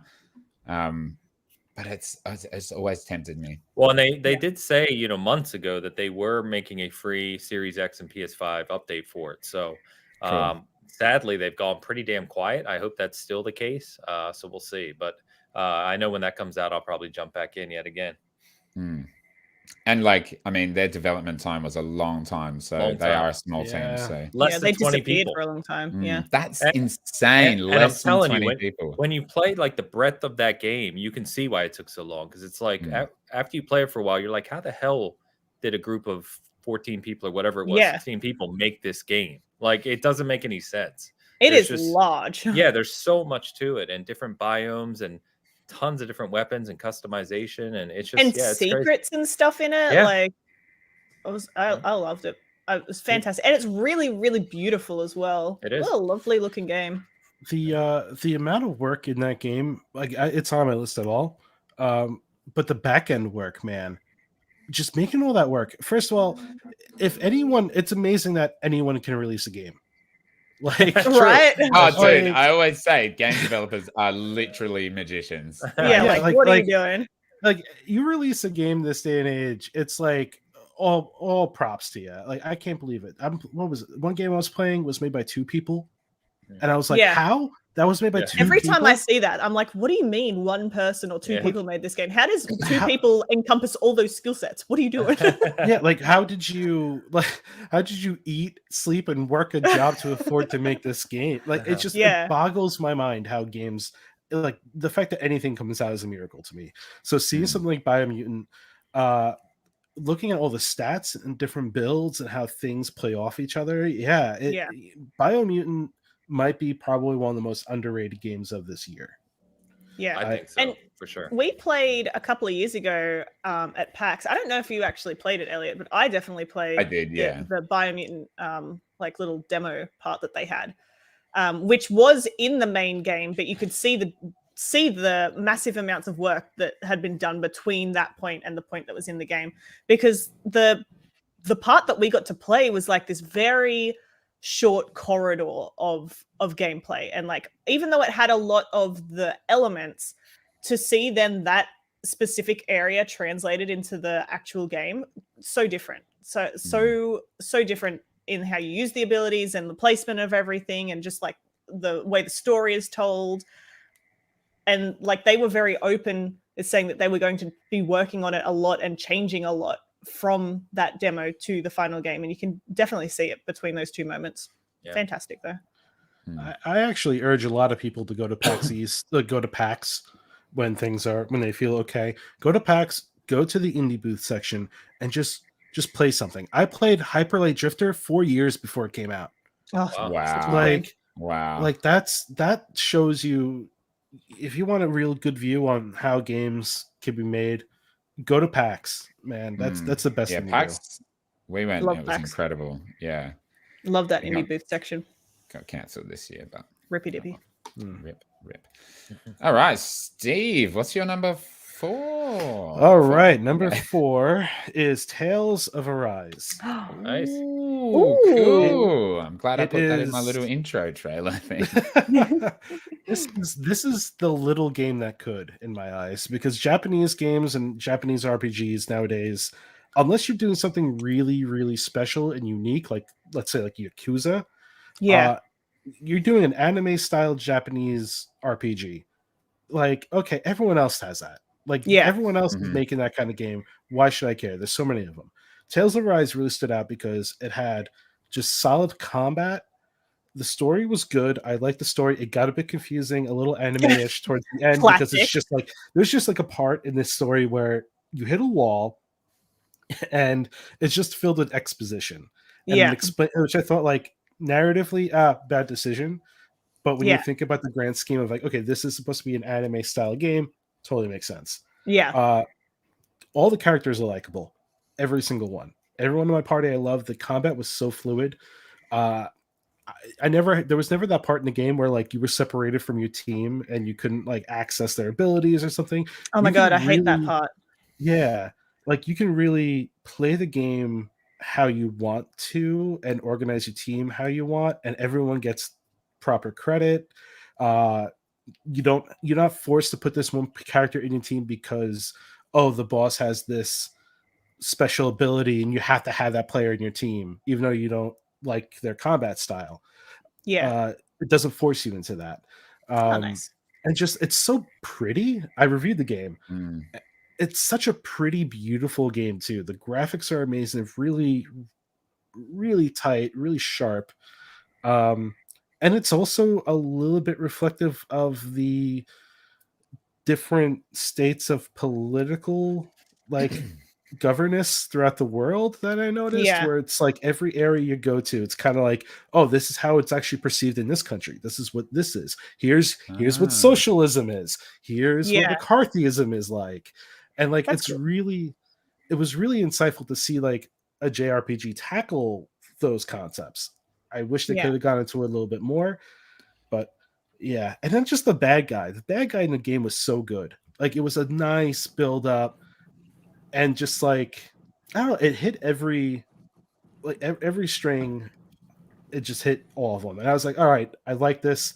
Some parts are really predictable, but I was like, I still like this. I'm enjoying it, and there's so much more challenging things to do even after the game. Yeah. So It's one of my top backlog games, because again, who has the time for more games? Like especially Yeah. a JRPG. yeah, right. Like I know that's a time sink, but it was always so interesting to me, and I really wanted to play it. there's one part in the opening in the first couple of hours where it kicks into like the anime opening, and you're just pumped. Like you're ready to go. It was 11 o'clock at night when I got to the point. I'm like, I can't stop now. I can't Let's can't keep turn this going. off. I gotta keep going. So like there's a lot of moments where you're just like, all right, this is just awesome. Yeah, And yeah. It's my number 4. amazing. Very nice. Good Nice. choice. My number 4. Now this goes to show how incredible the games were this year, because my number 4 was my number 1 as well.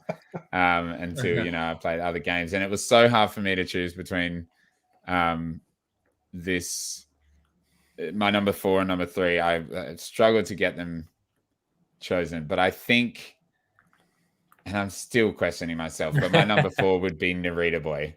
Oh, that's my number 3. Yeah, I knew it was going to be. Narita Boy is so incredible. Like the graphics, the art style, the direction of the game, the music is like the best soundtrack this year, like by far. Even with like AAA games having these incredible scores, I still think the Narita Boy soundtrack, who was made by one dude, the soundtrack's made by one dude, is just like so good from start to finish, and it brings you through this incredible game and this incredible worlds, and the way like everything is so purposefully done and colored a certain way, and just like I absolutely loved every minute of that game. I reviewed that for SG, and I think I gave it a 9.5, and I just absolutely had the best time. And it is a pixel art action platformer, visually, but it's got so much depth to it, and you learn this really like beautiful story, beautiful yet heartbreaking story as you play through the game. And it ends on this really weird ending. Oh, it does it was still kind of fun, and it was just like such an incredibly fun game to play. And it's one where like as soon as I finished it, I immediately started it again to try and get all the achievements. And I think I got like 3/4 of the way through the game again before something else came out. And it was just like, I absolutely love that game. And I implore anyone who's not played it to pick it up.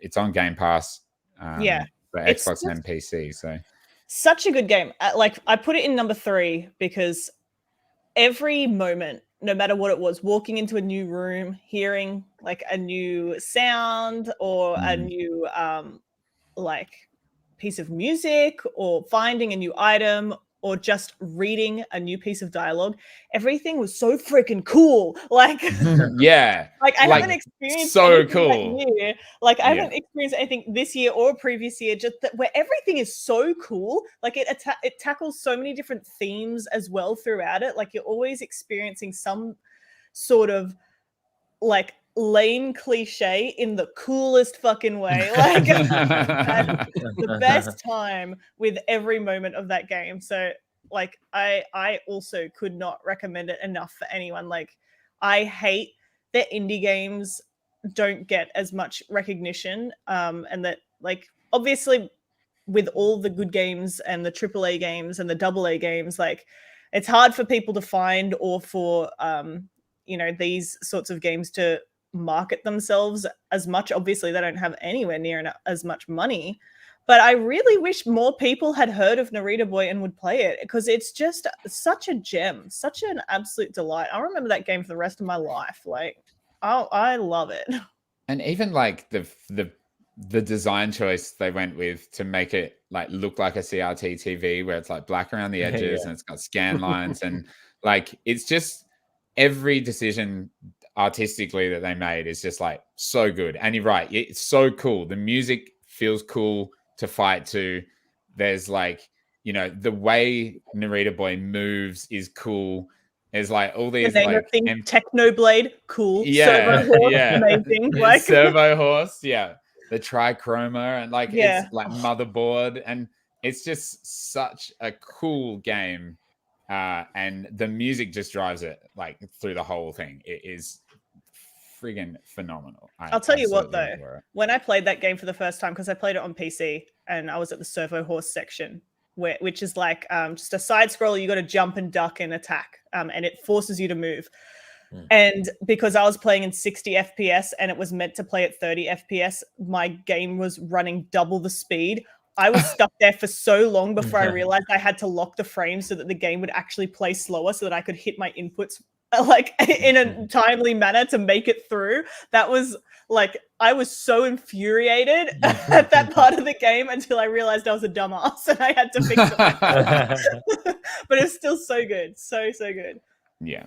It's just like, just such good memories. The color palette is just immaculate. I love it. Yeah.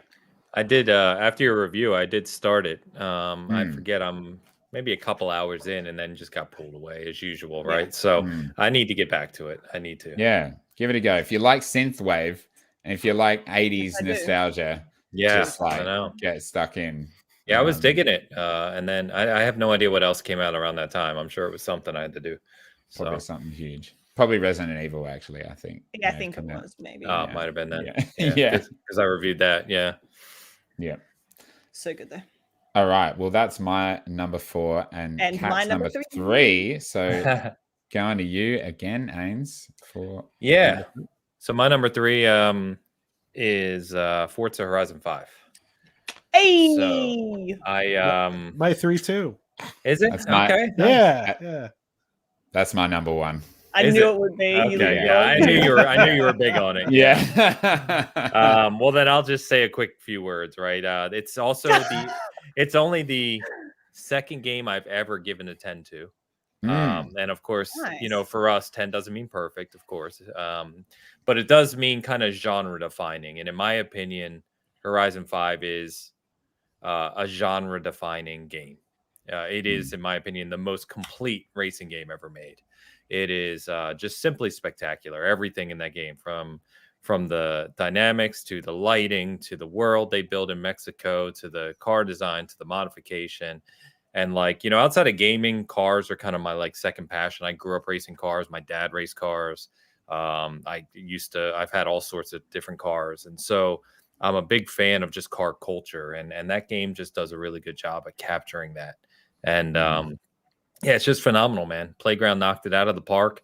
I think it's if you just simply look at it critically of what that game did for its genre and what it was trying to accomplish versus other games this year, I think it's one of, if not the top game of the year in that sense.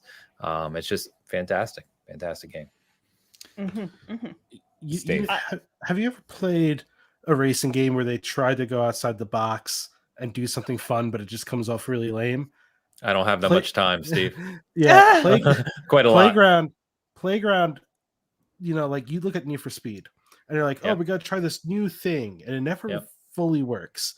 Playground changed that formula and made like certain things work, like driving around, taking pictures of statues. Who cares? Who cares about that? But Playground made it interesting. And I think that shows more. There is a campaign, and there's these little stories injected in the Forza Horizon 5 world. And that's not something you really find in a racing game that's done that well. Like you're at one point, you're going against like 10 racers because this guy's pissed because he didn't get an invite to the last Horizon Festival. Yeah. Like, come on, that's cool, that's neat. And you're building a concise universe. Where Lego cars also exist for some reason. Don't question. Yeah, why not? Exactly. That's the dream. So like Playground did a really good job kind of doing the impossible with the racing game. How do you keep it fresh? How do you keep it new and interesting where people want to stick around and live in this world? Playground did it. And yeah. Before Elliot goes on your tirade, because I know you're going to have a lot to say, I just want to say that I agree with Gamer Graham. Like, I am not a huge racing fan.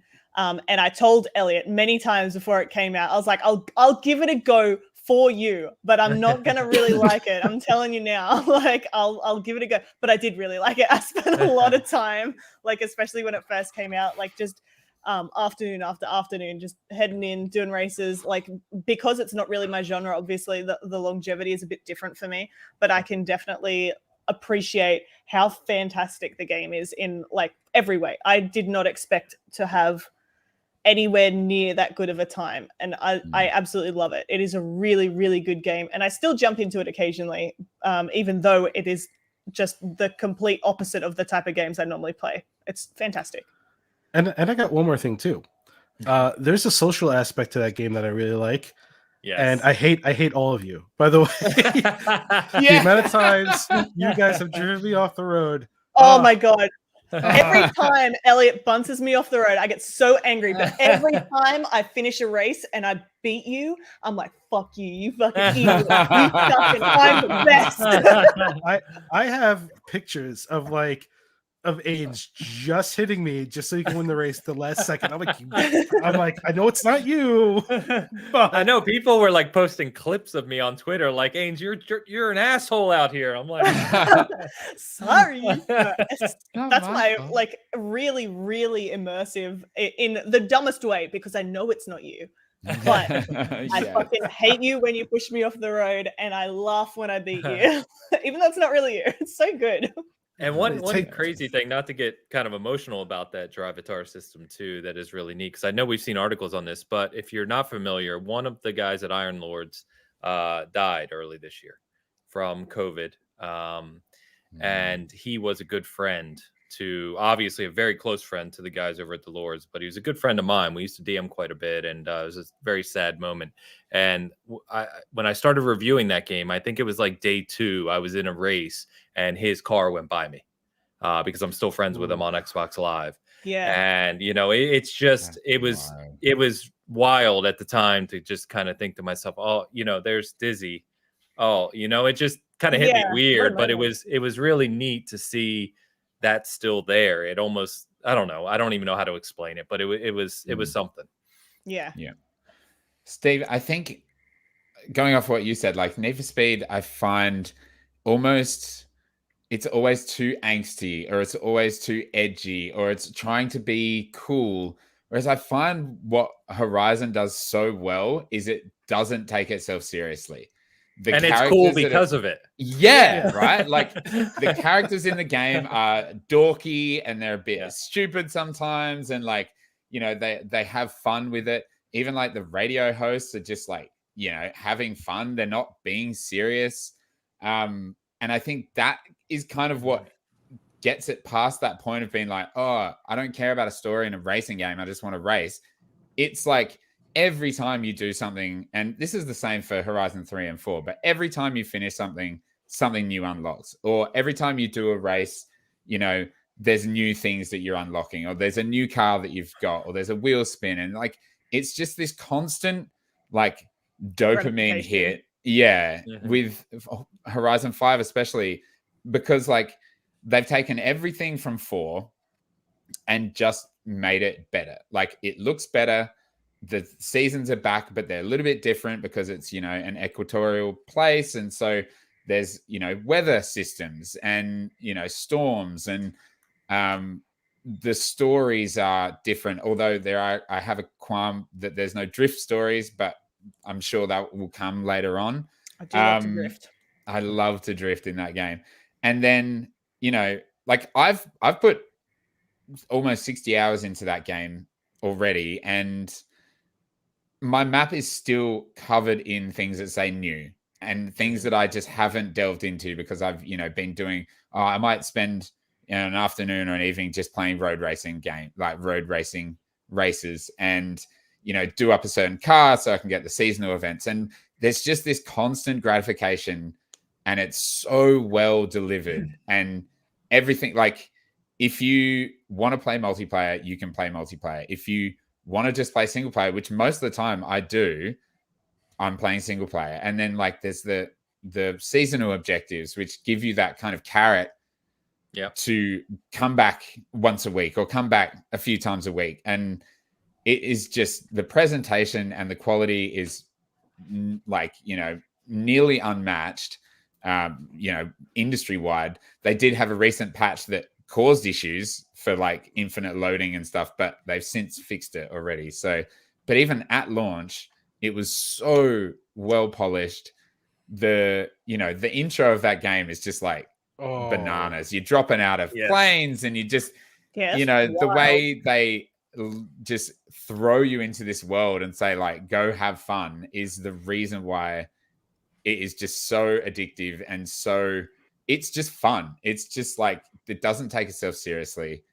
It's super enjoyable. But if you're, a serious racer and you want to play more simulation, there's so many settings that you can change to change your handling style or traction control, ABS, you can clutch shift, and like however you want to play it, you can play it, and you can change those settings for whatever suits you. If you want to play like a super arcadey racer, go for it. Put it on easy, just have a great time.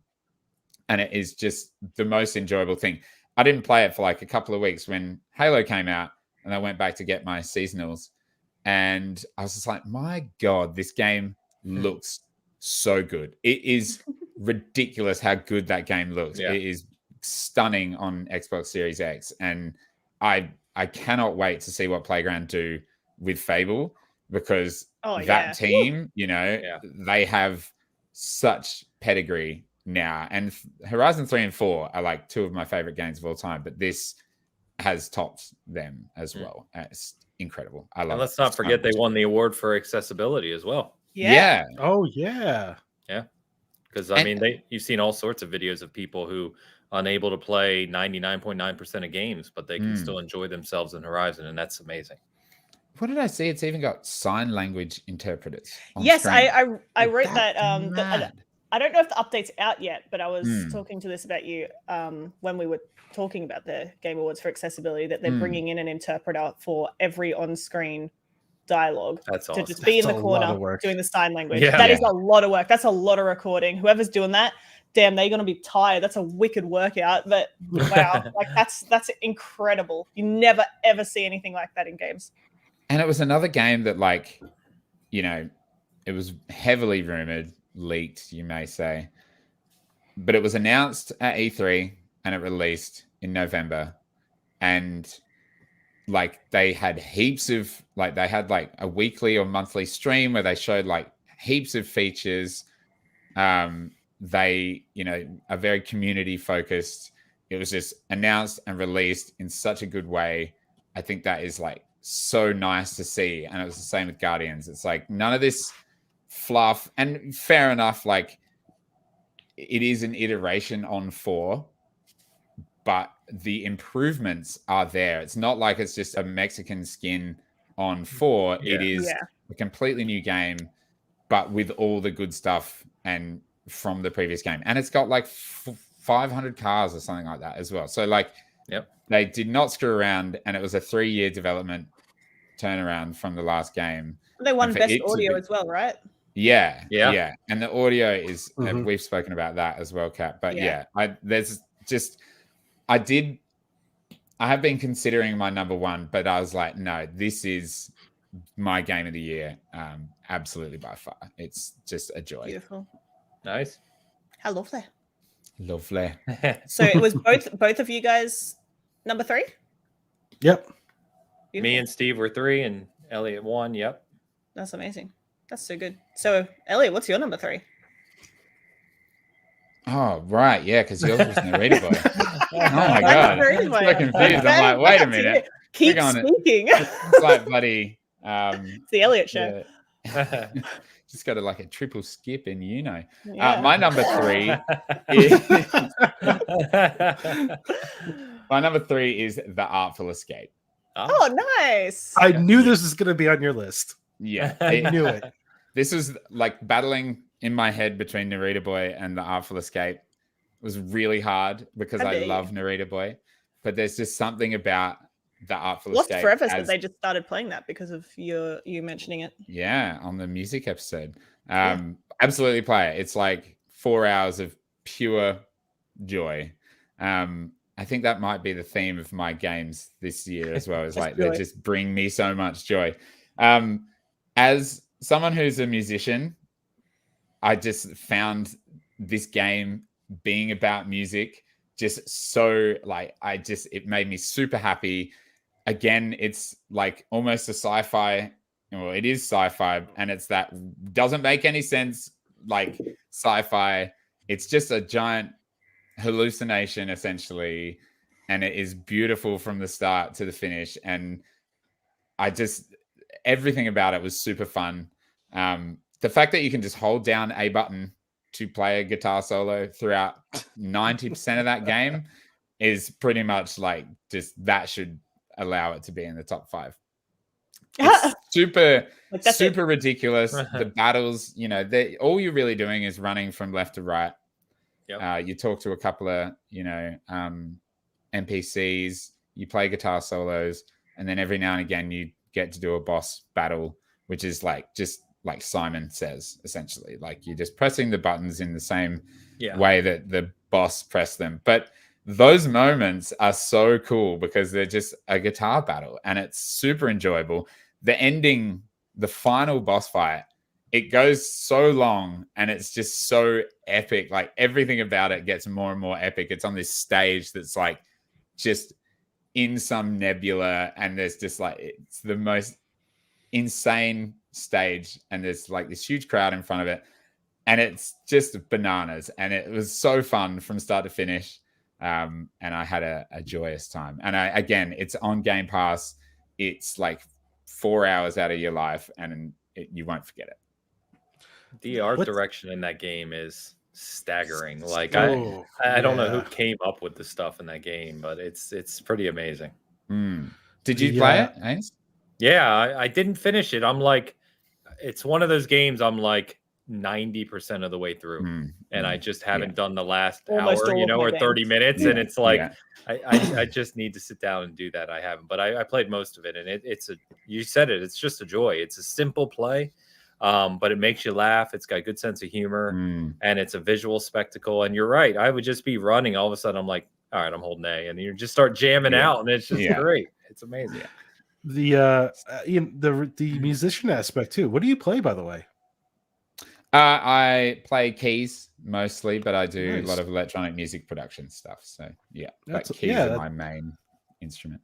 That's awesome. Yeah, I did. I played bass and drums. Nice one. Yeah, that musician connection. I'm a bass. I grew up playing drums, so I feel that. I haven't played in a while, but when I used to play out a lot. So looking at that game, first of all, I really played it because of you. I will freely admit that. At the review, I was like, okay, I got to check this out. And I was playing it for a couple hours one night. And I was like, okay, this is really cool. And then Carl Weathers is in it. Yes. Jason Schwartzman. I was just like, wow, this is an all-star cast right here. And then as I'm playing it, I realized that the main character looks a lot like my youngest brother. And I'm like, this is weird. That's funny as. This is too real. I was like, okay, and I didn't get too far into the game, but I was like, okay, I know I can see where this is going. I really like it, so that's another one I gotta finish up to. There's this bit like, probably 3/4 into it where you get to just all of a sudden customize your character, and it is so good and so ludicrous what you can do that I think it's just like out And of then you nowhere. get to frame yourself on the stage. Yeah. It's super fun. Yeah. Super enjoyable game. Yeah, that's my number 3. High praise. Woo. Oh, we're down to Here top we go, 2. chat. We are. I don't know if anyone's going to share my top 2.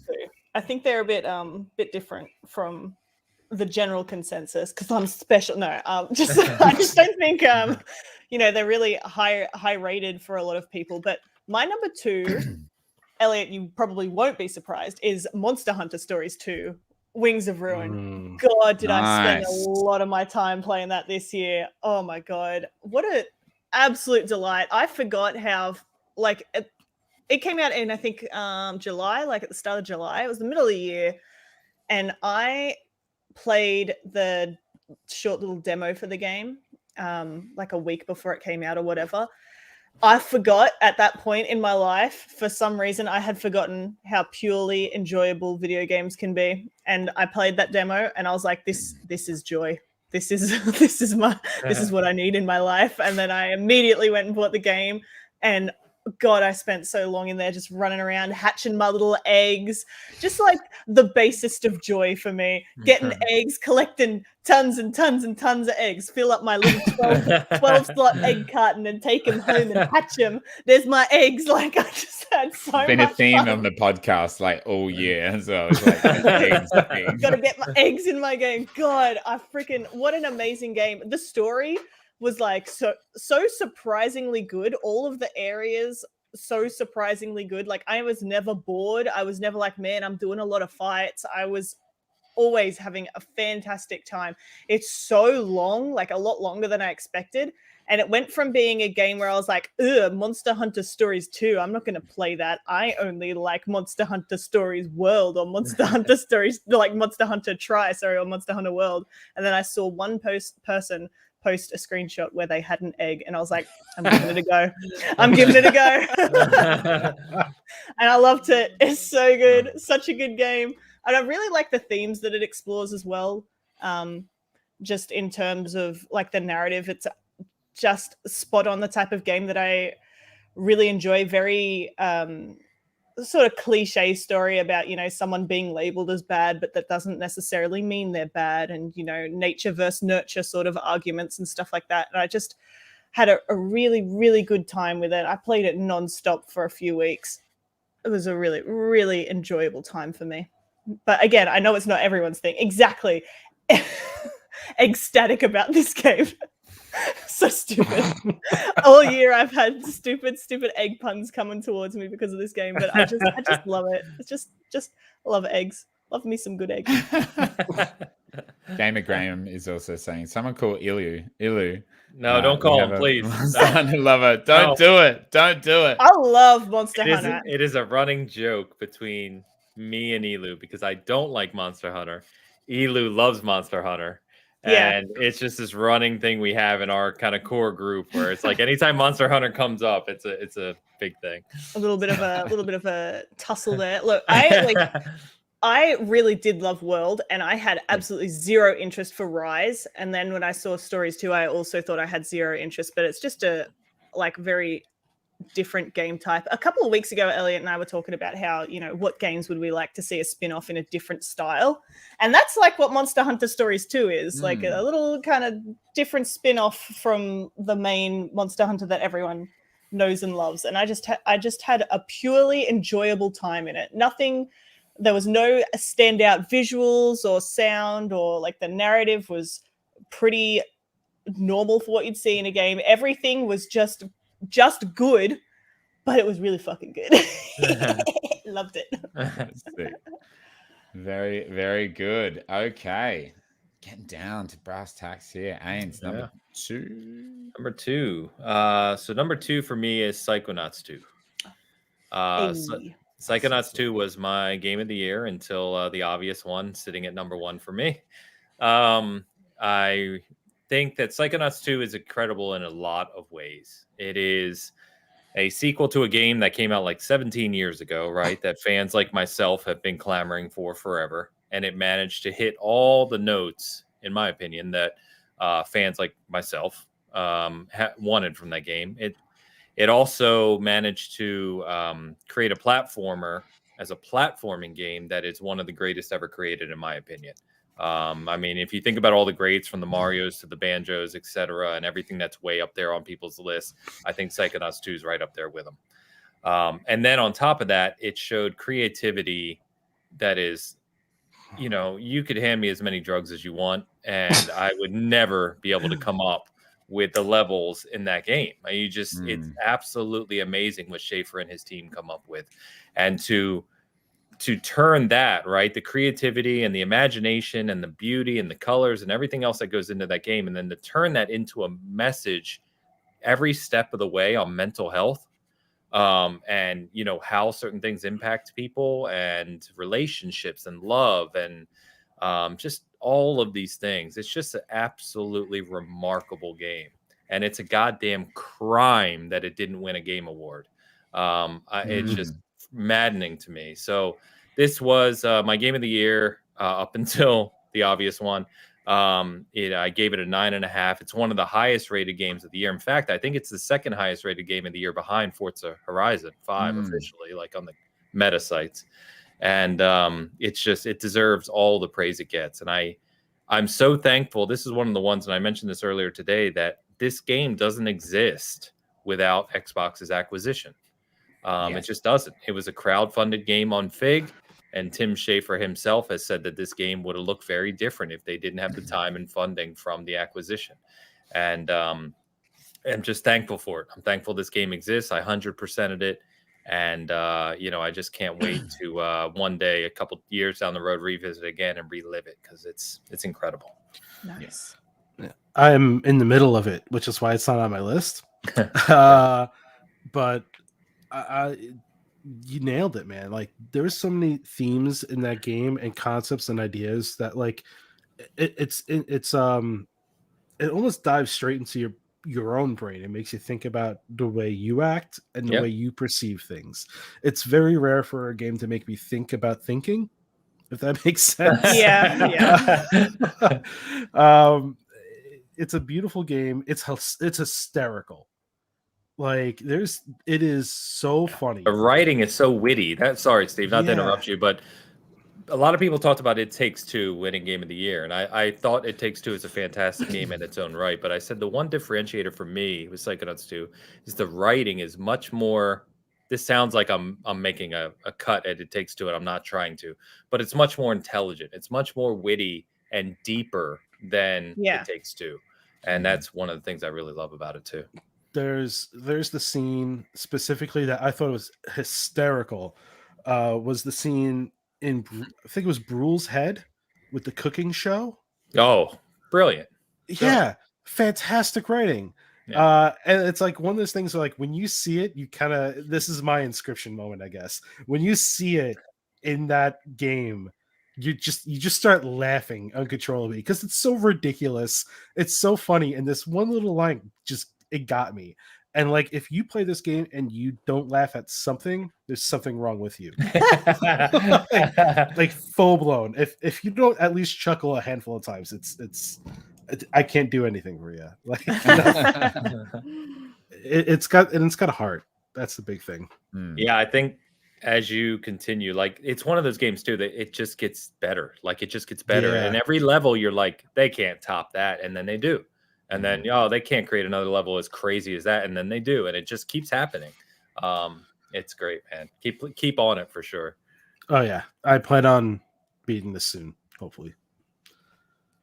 It's in my maybe to playlist. I've always had trouble. I mean, I have always only heard fantastic things, but the uncanny valley of their faces, oh man, that really gets to my heart. Oh, that their faces, they make me anxious. I'm like, you grow into it. Will I? I don't know, maybe. I mean, everyone says such good things that I do want to give it a go. We'll see. We'll find out. Elliot, I know, has been playing. You've been playing Psychonauts 1 incredibly slowly. To try and get into Psychonauts 2. Yeah, I got a deal going with Laz, who was watching before. He's going to play Mass Effect 1 if I finish Psychonauts 1. So Psychonauts 1 is a little tougher nowadays. I mean, it does have it's dated, but again, some of the later Mass Effect levels. 1. Yes, that's true. But well, not Legendary Edition though. But but there's a couple levels in Psychonauts 1 that are just still in my mind stick out to me that are incredible. You probably haven't gotten to them yet, but you'll know once you hear the word milkman. I'm literally at the. I knew you were going to say that. I'm at the milkman conspiracy, like at the start of that level, and this is what Laz said to me. He's like, you have to play that level, and then I guarantee you'll be like I'm sold on the game. I like it, but it is old. That's my problem. Yeah. But it's like you just got to play it. It's incredible. So there's one that comes after that where it's like a Godzilla type thing. It's just I've already done that one. Oh, was it before? I yeah. love that one too. It's just like fun. when I first played that, when it first came out, I was like, this is wild, man. It is wild. No, it's a cool game. And I want the context for the sequel as well, because it's such high praise from yourself, especially. It's like just really makes me want to experience all of it, and knowing Raz's, story from the first one, I think will help, Yeah, and they touch on a lot in the second one that goes into his history too. Yeah. Cool. Very cool. Good choice. Steve. All right. So number 2 was hard. But I said Halo Infinite. Nice. But I think it's someone else's number 1 here. Someone here has it as their number 1. Who would that I don't be? know who it is. I've got it as number 2. It's my number 2. I don't know. Yeah. Is there? I have no idea. But I also kind as of want casual sip of the drink. I've got to be careful, because if you get me talking about Halo, I'll like take over the show, and I don't want to do that. So That's fine. Look, see, that's the thing. It's 2 number 2s and 1 number 1. We can talk about Halo. Yeah. Okay. That's the thing. I don't know if we want the show to run for 4 hours again. I don't. Ains is the one that's done 8 hours of podcasting in a day, not us. It's up to him. It's up to you, Ains. It's all on you. So I put Halo because, I mean, first off, it's Halo. You know what you're getting, and in this case, I didn't know what I was getting, but when I got it, it was good. Basing it off the campaign, because multiplayer is the multiplayer. It's perfect. It's great. I don't think I need to talk about any more about that. But the campaign, oof, man, it was really good. Solid narrative. There's a couple of things I noticed with the narrative that it's just me nitpicking if I even try to discuss them. But it was just a solid story, very humanizing. And like, the more you got into it, the deeper you got into the ring, the more you kind of you kind of unraveled this mystery along with the game, along with like Master Chief and stuff. And there's some moments where I was like, damn, that happened. Like there was, I think I know what you're talking about. Yeah, the couple of things actually. The scene of I wasn't talking to you.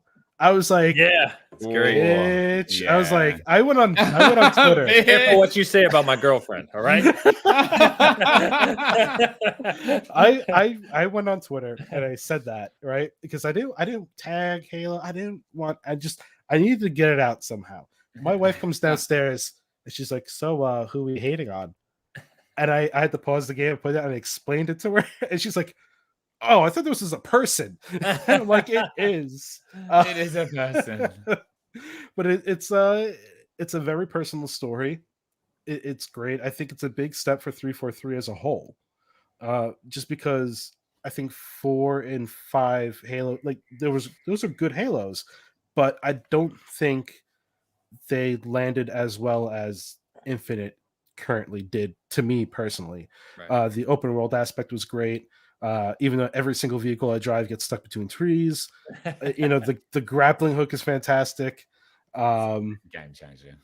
Yeah, and just like it challenged me a good amount of steps up to, and I played on normal, so like just getting through that game was like it was challenging even at normal. And I was like the whole time I was like, I respect anyone that can play that game on legendary because god damn. Like even the grunts were just like first of all, their lines are great. That's Like the you only just thing I've experienced because I haven't played it at all. But the lines, I keep sending them. When I first saw videos of them, I sent them to Elliot, and I was like, "Is this real? Is this actually in the game? Oh, This yeah. is too funny." And I sent you one back that I'd captured myself, and it was fucking excellent. my favorite one's probably when the grunt lights up the plasma grenades, and it's just like I Yeah. didn't mean to do it. like there's just these. It brings it back to what Halo was. It is that kind of soft reboot to a franchise, and it's only like the first chapter. They can go anywhere with this. Yeah. Big And time. like like it was just really if it wasn't just the story, which also leaves that open-endedness, you got awesome enemies, awesome big baddies along the way. And like you can even experience the way that this hierarchy exists within the Covenant. You experience it on the battlefield. It's like there's so much to say about this game. Yep. They nailed it. Like 343 really, really nailed it. I'm glad they took that extra year because it's beautiful, it's great, and I never stop laughing whenever I call in something like a vehicle and it hits the Marines and just kills them. I'll never get sick of those videos. But yeah, it is my number 2 for so many reasons. And I even got, once again, friends reaching out to me going, "So is it good?" And I'm like, yeah, of course it's good. Like, play it. Yeah. It's getting people to buy Xboxes. It is. Like, there's oh man, like I feel like I'm going off on tangents now. There's no other game. It's all music to my ears. Yeah, Keep going. Yeah.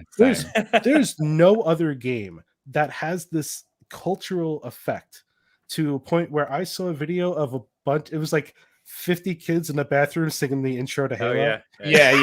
I love that video. What game? Who does that? What game has ever done that? Like it's just when there's a new Halo and it was good and they did the early thing, dude. No one texted me about The Last of Us 2. No one texted me about like any like it was Ghost of Tsushima good. Like yeah, whatever. Like great game, but no one texted me about that. No one asked me how this game was. How's Battlefield? How's Call of Duty? No one cared. But people were like, dude, how is Halo? That's how big and like just impactful this game is. And I'm just glad to see it just get knocked out of the park.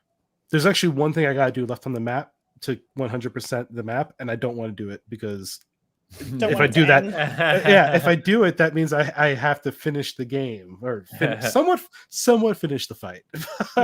Yeah. So the funny thing, so I finished the campaign twice now. The review copy I had was different from all other reviews I've had, where it was literally a standalone build. It was still under a code name. And it was completely separate. So no achievements, nothing of the unlockables counted, nothing. It was like you never played it. So when the game launched and I played it, I was starting fresh again. And so I've now 100%ed it again on the main one. And I'm all but like 8 achievements. There's like 119 achievements and I have all many. Yeah. I have all but 8. Or something like that. Just a couple of the legendary and skull I love ones. first party games achievements. There's just so many. Yeah. Oh, and by the way, why would you do 119 when you could have done 117? Just scrap 2 of the achievements. Yeah. And do it right. Oh my god. Oversight. Also, all of the achievements are rare for me. Did anyone else get that? You know why that is? Everyone's playing multiplayer. It's because multiplayer is free to play and it's a single client. So it counts 20 million people playing the game, but only 1 million have unlocked the achievement, so it's rare. You know what I mean? I'll take my diamonds. So yeah, I could say a ton on the game. It is my number 1. It was. I didn't honestly know if it was going to be my number 1. I waited to finish the campaign until I didn't give it a score, obviously, until I finished it, and I reflected before. I finished the campaign on a Tuesday, and I didn't start writing my review until that Friday. I literally let it sit in my mind for a couple days because the responsibility for Halo for me is paramount. Like, I feel a great weight of what Halo is, and I cherish it so much. This game is Halo CE for a new generation. It really is. The opening level of this game, the introduction to the weapon, and the move out into the open world is Halo CE. It is that game. If you go back and play Halo CE, it's the same thing, but in 2001, with technology from 2001. And I could go on forever about this game, but the more I reflect on it, I actually enjoyed it more the second time, which says a lot. The campaign is really brilliant, and to your point, Steve, the cinematics in that game, the scripting, the cinematography, and the accompanying music at the times it hits. I told people, I said, look, I'm not going to front at all. I choked up multiple times during that campaign. It's a very touching story. The combat is flawless. It's incredible. It really is. 343 crushed it. And, you know, there's things that'll come in the campaign. It's obviously a first step. And multiplayer, there's things they need to resolve, right? It's not, I didn't give it a 10. I gave it a 9.5. So I could go on. There's so many things I want to say. As for the grunt thing, the funniest one I've seen so far, because there's a million, is there's these towers, right, where they were put in as more of a joke, where the grunts are just, you know, ranting about propaganda. The propaganda, and it's put in as a joke where it's all the grunts ranting, right? And the funniest one I've seen is a grunt is singing one of the main Halo combat songs. He's like, ba ba da ba, ba ba da ba, and he does it for like 15 seconds. He's like, oh, I hate that damn song. And I was like, that's just amazing. Like, it's so amazing because you hear that song throughout the campaign, right? So good. It's just great. Yeah. So, easily now my favorite game of the year. And like I said, I've got endless time played it already, and I'm just getting started. Yeah, and you know, and another thing too, and I'm just thinking about right now, is that, like, if we consider we are already familiar with Halo. We know what the rings do. We know the whole premise of Halo. Yeah. The next chapter is just like, now we have this knowledge. We are gifted with knowledge of what can happen, right? Dude, I dove into the lore. Like, me and a few people in DMs, we were going, even before the game released, because the review copy, we were aware of what was going on. We're like, wait, does this mean? And there's already these huge lore breakdowns. I immediately looked up like the lore videos. Like, the legendary, like, the post-credit scene is mind-blowing already. Yeah. And then I have a question. Okay, go for it. As I said earlier, have not played any of them. I don't fucking know anything. How, like, am I going to be experiencing these buckets of lore when I eventually play it? Or, like, am I going to be just sitting through 4 hours of lore videos to understand any of it? It's tough. So Halo is far, far deeper than most people realize, right? Like, its universe is massive. And the games have always walked this weird line. Like, people act like 343 had trouble telling the story and the lore. And it's like, if you remember the Bungie games, all of them, because I've been there since the start, when they released, you had no idea what the hell was going on, right? They were just amazing games, so you loved them for what they were. But yeah, it's tough. Like, you can enjoy this game absolutely, even if you know nothing about Halo, because it tells a really good story with good relationships, story, right? Like a personal relationship story. But if you then dove in and kind of realized all the connecting events that are happening, it gets much more meaningful, if that makes sense. Amazing. There's something to know about past Halo and Bungie as a whole, is that when it comes to lore, Bungie's insane. Like, they're insane. Like I played a lot of Destiny and Destiny 2, so I understand like the lore building is massive. And I've always been interested in the Halo lore. I know there's a lot of stuff out there that you can read, but just given that I've never played it before, I always thought it would be such a huge undertaking. And, you know, maybe this is what will force me to undertake it. It can seem daunting. I think 343 does a really good job of simplifying the bigger lore parts, and that's what I really like, is that you got Staten, who did 2 novels, I believe. So he knows like, okay, this is how we should write the lore. And Bungie was like, they got a crack addict threw in the basement and said, hey, whatever you come up with, just we're gonna ask you questions and you just come up with whatever comes to mind. So it's like, and you can, and it's still alive. You can see it in Bungie stuff, like with Destiny 2. It's just like, oh, okay, where did Oryx come from? Oh, well, how about Oryx is like a changed person? And oh, okay, well, how did he change? Like the concept of narrative design is that you're always asking yourself why.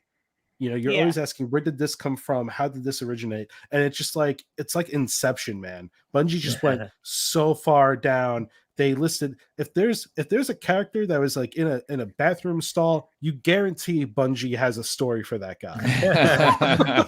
Like that's how they roll. In 343, they cut that extra fat out, you know. That's one of the things about the narrative that I liked is like I clearly know that there are some scenes that you would talk about that a little bit. There are a couple of personal scenes you have with Echo, right? Those scenes could have been full on cinematics, but they chose not to do that. And I feel like, okay, well, that's a compromise you have to make. We need to hit this specific plot point.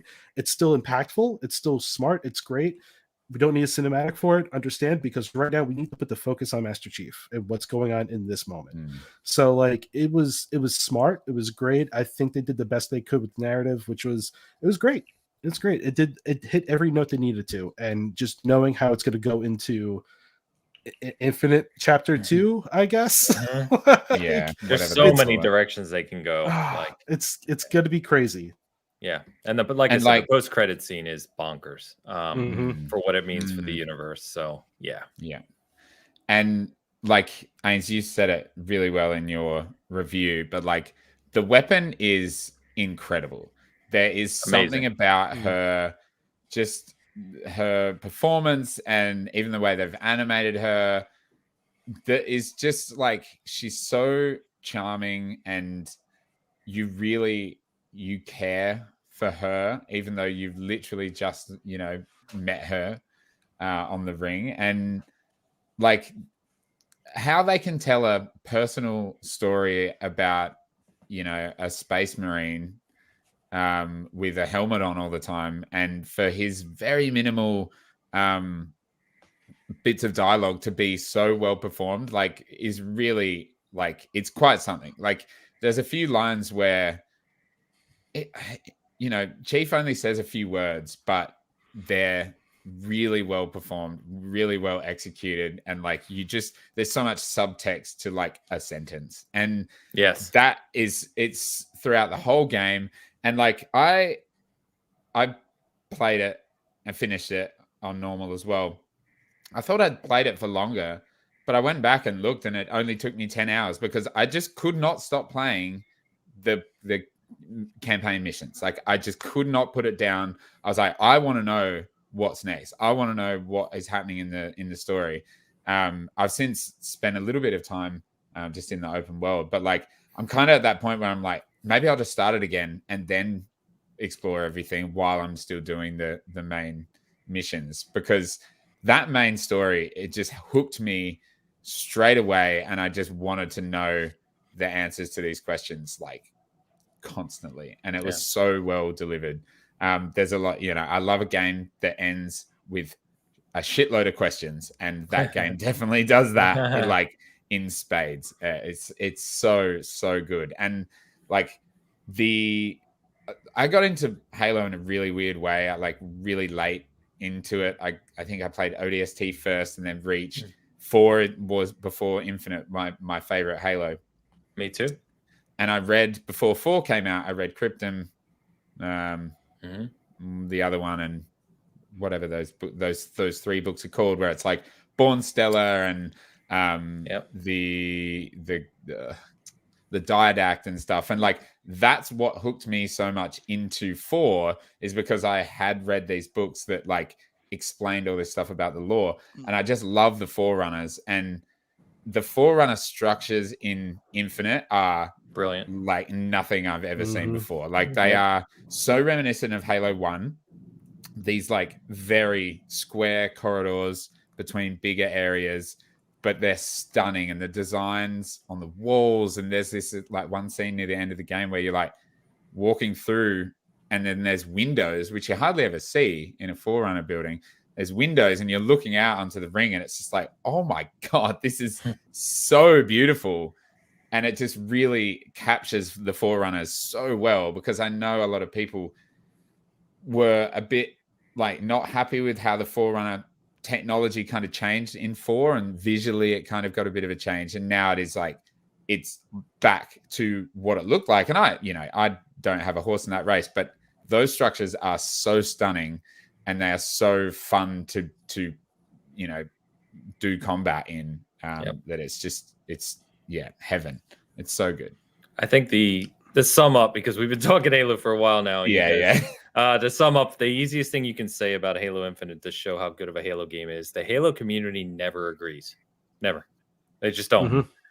They've been battling for many, many years now about what should be and what design should work and what multiplayer should do, and sprint and armor lock and all these million things that have happened. Nearly everyone I know from the Halo community, nearly everyone, not all, but I would say the vast majority love this game. They love it, both the campaign and the multiplayer. And as we speak, the Halo Championship Series is having their first major right now in North Carolina, and that is booming too. The competitive scene in Halo has brought players back from Call of Duty and Apex and everything else that are back on Halo now. So, I mean, this game is just a revival for the IP. And I, as a huge fan, it's just an absolute joy to see, man. It's everything we wanted it to be. And that year delay was the smartest decision they ever made. Mm-hmm. Yeah. That's really weird, because I heard that it wasn't going to be good without a Battle Royale mode. Yeah, right. Like, anyone who gets their advice from Dr. Disrespect probably doesn't need to we don't need to talk about Jesus. And the last thing about the weapon is one of my friends said, I can't believe I'm actually simping for an AI right now. And I said, we all are, man. Don't worry about it. Everybody's simp for AI. Yeah, we all are.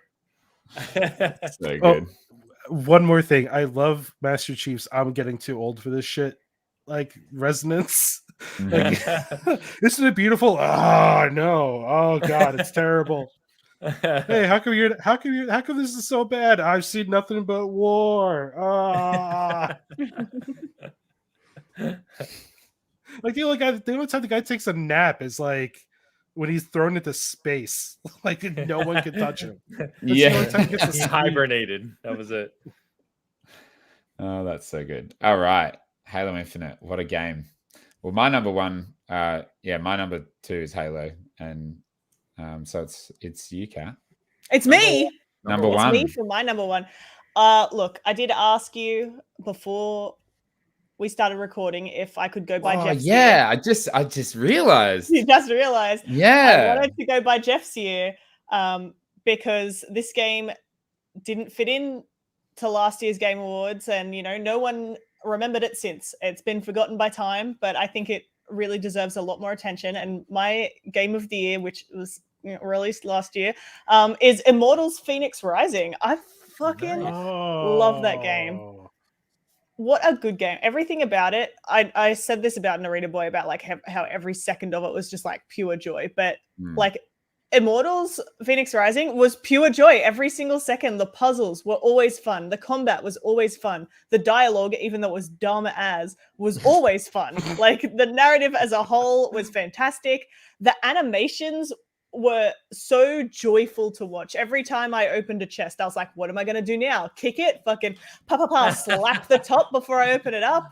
Like, the designs, the beautiful landscape of the first area, and then like the other areas afterwards were just so lovely. I played that game for weeks on end. I haven't gone back and played the DLC, but I did everything. I did every single fucking thing on those maps. Like, I just went around and cleared off absolutely everything, every stupid little puzzle, like Breath of the Wild style type things. I picked all the trees. I did all the archery things, everything. It was just purely joyful. And I think, not many people played it because, they don't really have an amazing reputation anymore. And everyone expected it to be like a clone of their other games, just in a different style. But I think if they used more of what they did in Phoenix in their other games, then people would be enjoying them more as well, because it really truly was just a little bit of a departure from what they've been doing on their main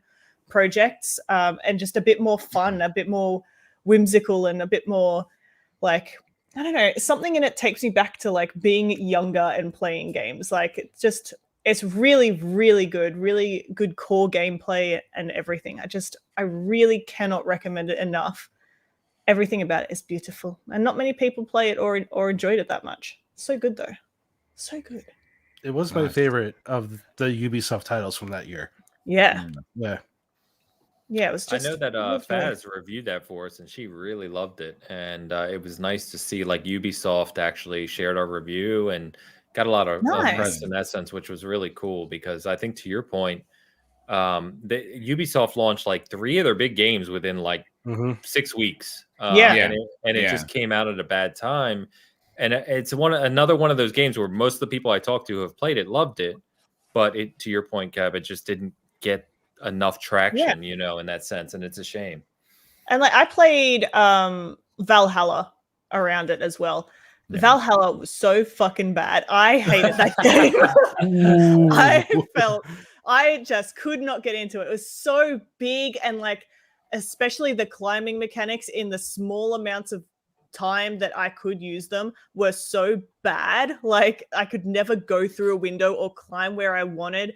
And to go from that experience and then into Phoenix, like night and day, like absolutely completely different types of games. And I think that a lot of people, if you loved like Valhalla, maybe you wouldn't want to try Phoenix because they, were so close to each other and they're very similar types of games. And if you didn't like Valhalla, why would you try Phoenix? Because it's a similar type of game and it's made by the same people. Like it just was in an unfortunate place. And I think it needs more love. More people need to try it because it was really, really just so fun.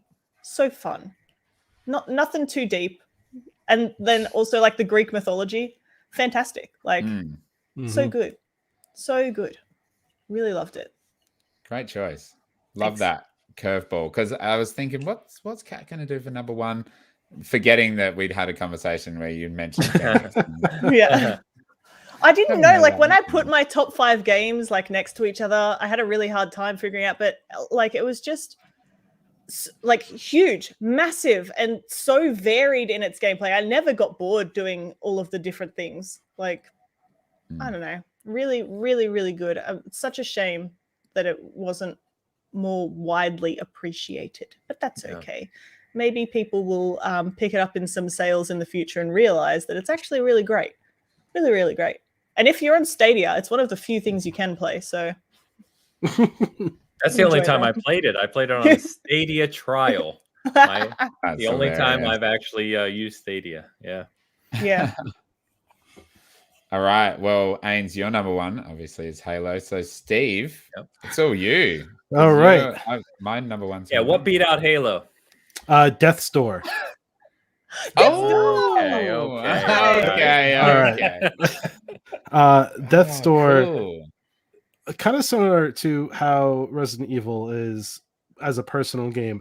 Death's Door is very personal to me too, as well, because I was going through a couple of bad mental spots. Depression is crazy. So Death's Door is surrounded around the concept of death. And I had trouble trying to quantify the concept, not to get too deep. So playing Death's Door kind of opened my eyes to other ways to view how death is perceived, what it means to die, like not to get too dark, philosophical. Yeah, but it made me view the whole concept in a completely different light, where I felt okay. Like I felt okay with the concept of letting go, because that's a lot of what the game handles.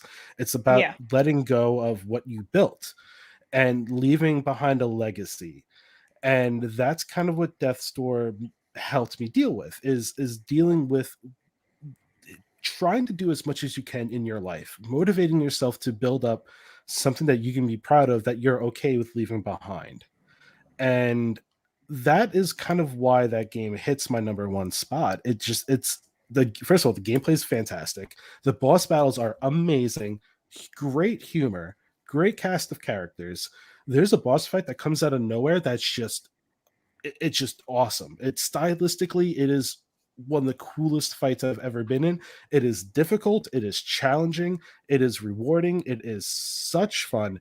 Like, and it's got that classic style of like looking like almost a Legend of Zelda style game. And this is the title. It's made by two people. Like, yeah. Wow. Okay. this Yeah, I is didn't know that. yeah, this is one of those titles that was like, first of all, I read a review. I was editing a review for it, and I was like, you know what, like Ryan Cloud is really onto something here. He really makes me want to play the game. So I was like, okay, the second I get $20, I'll throw it on the game. I did not stop playing that game. Like, I was working, and I was like, man, I really can't wait to finish this up or get to this one area. And like every step of the way, you were fighting this difficulty. And then like once the real story kind of started pouring through, I was like, okay, this is just, it's so good. There's so many solid moments from the game. And I guess I can say, going from the beginning of this episode of what are our favorite moments in gaming, there's a specific boss battle that just like the build up to it was so great, and the character that you're fighting has that struggle of the concept surrounding death. So I had to put it at number one just because it was so insightful to me on a personal level. Yeah. Awesome. So like number one. That's true. Love It's it. my I love that. I also couldn't pick Hades again. So yeah. Yeah, it's my my next game to play. A while ago, Elliot and I chose like games that we wanted to finish before the end of the year, and that's the next and last one that I have to finish before the end of the year. So I'm very keen to get stuck into it and experience that. Yeah. it's A lot of people have it on their list that I've talked to. Yeah. Very good. What a list. We are sitting at almost 2.5 hours, and Ains, I'm conscious of the fact that you've literally been It's all good, man. all day. It's all good. It's all good. Let's, finish the show on a high note, everybody. Let's talk about the worst game from 2021. What was your? Oh, we already talked about Forza. That was your number one. Yeah. Yeah. Okay, cool. So, let's start with Ains. Yeah, because we know what our worst He game just is. muted himself because Kat and mine are going to be the same. We haven't even discussed this, but we know. We know it's the same game for us. So, well, the thing is, I got asked this earlier, and I was trying to think of like a bad game I played this year, and I'm being serious when I say I've been gaming for so long now, and you know how much we talk about games and cover games, right? Like, I've gotten very good, fortunately for me, at realizing games I'm going to like and games I'm not going to like. And I have so much insight into development of games now that I know this isn't going to turn out well, right? So like I do, I think, a pretty good job of avoiding bad games nowadays. So I've got two real quick, I'll say. One, the game that I think really just landed with a thud. And it's kind of disappointing because it had potential, was Destruction All-Stars. Yeah, you remember that game? No, you don't. No, sorry. No. What game? Is that on PlayStation Plus? It was a $60 game or $70 game that they quickly switched to PS Plus, right? Because they knew it wasn't going to do well, and then it didn't do well even free. Oh my gosh. So it's just it wasn't good. But for me, the most disappointing one was Battlefield. Big Battlefield fan. Yeah. I said I'm a competitive shooter guy. Behind Halo and maybe Gears, Battlefield is my favorite kind of third party big world shooter, and I had a lot of hope for 2042 to be good. And I played in the alpha, and within 30 minutes I was just like, gotta get out.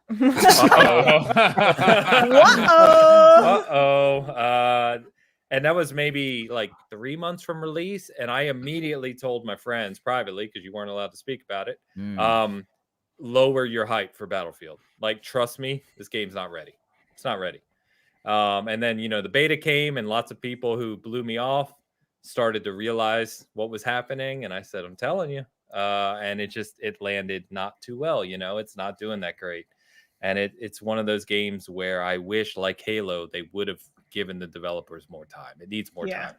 And so that was a big disappointment for me. But otherwise, I can't think of like any terrible game I played. It's good to not have had to play anything bad. You know, that's a good Yeah. thing.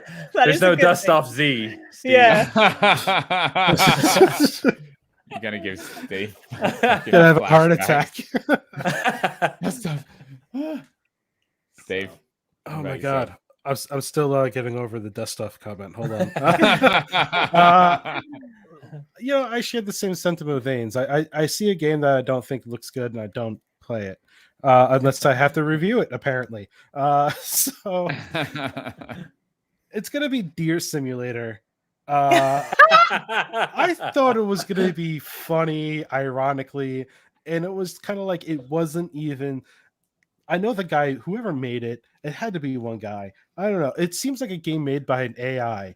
It's awful in every stance, and I feel like it's supposed to be. But the fact that it's on Game Pass, I was just like, okay, first of all, it's on Game Pass. I don't know. It could be good. It could be bad. It could be middle of the ground. And it was just like the worst 30 minutes of my life. No. If I could have done anything else with my life. You know those seconds when like you reflect on something you just did? I had that. I was just like, what do I have to do to get that time back? The only thing I could do was just delete it off my hard drive. The game is so bad. It's so awful. It's so over the top ridiculous, but like even on a like graphically, whatever, it's weird polygons and you're a deer that has guns for antlers. Okay, whatever. Like, yeah, it's like it blows my mind. It makes it feels like a COVID fever dream, you know, like the more I try to explain what this game is.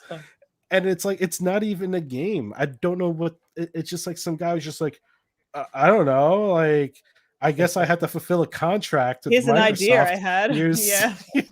Here's a guy gets hit by a truck and comes back as a deer, and then fights a giant koala that's on this building, and like it's just nothing. It just it's like someone had a gun to their head and was just like, you have to make a game right now, and they're like, hold on, and they just coded whatever they could. It's all around awful. It's not a fun. I saw one other person on my Twitter timeline play the game, and they're like, "What the hell is this?" And I'm just like, "No, turn back. I'd rather deal with NFTs than this shit." Wow. No, thank you. I took a dive. I got hurt, and I'll never dive again. I learned my lesson. Wow. So in 12 minutes. There we go. So, Ains, you say you don't play any bad games, but I mean, you reviewed. Cat. This is my worst game. Yeah.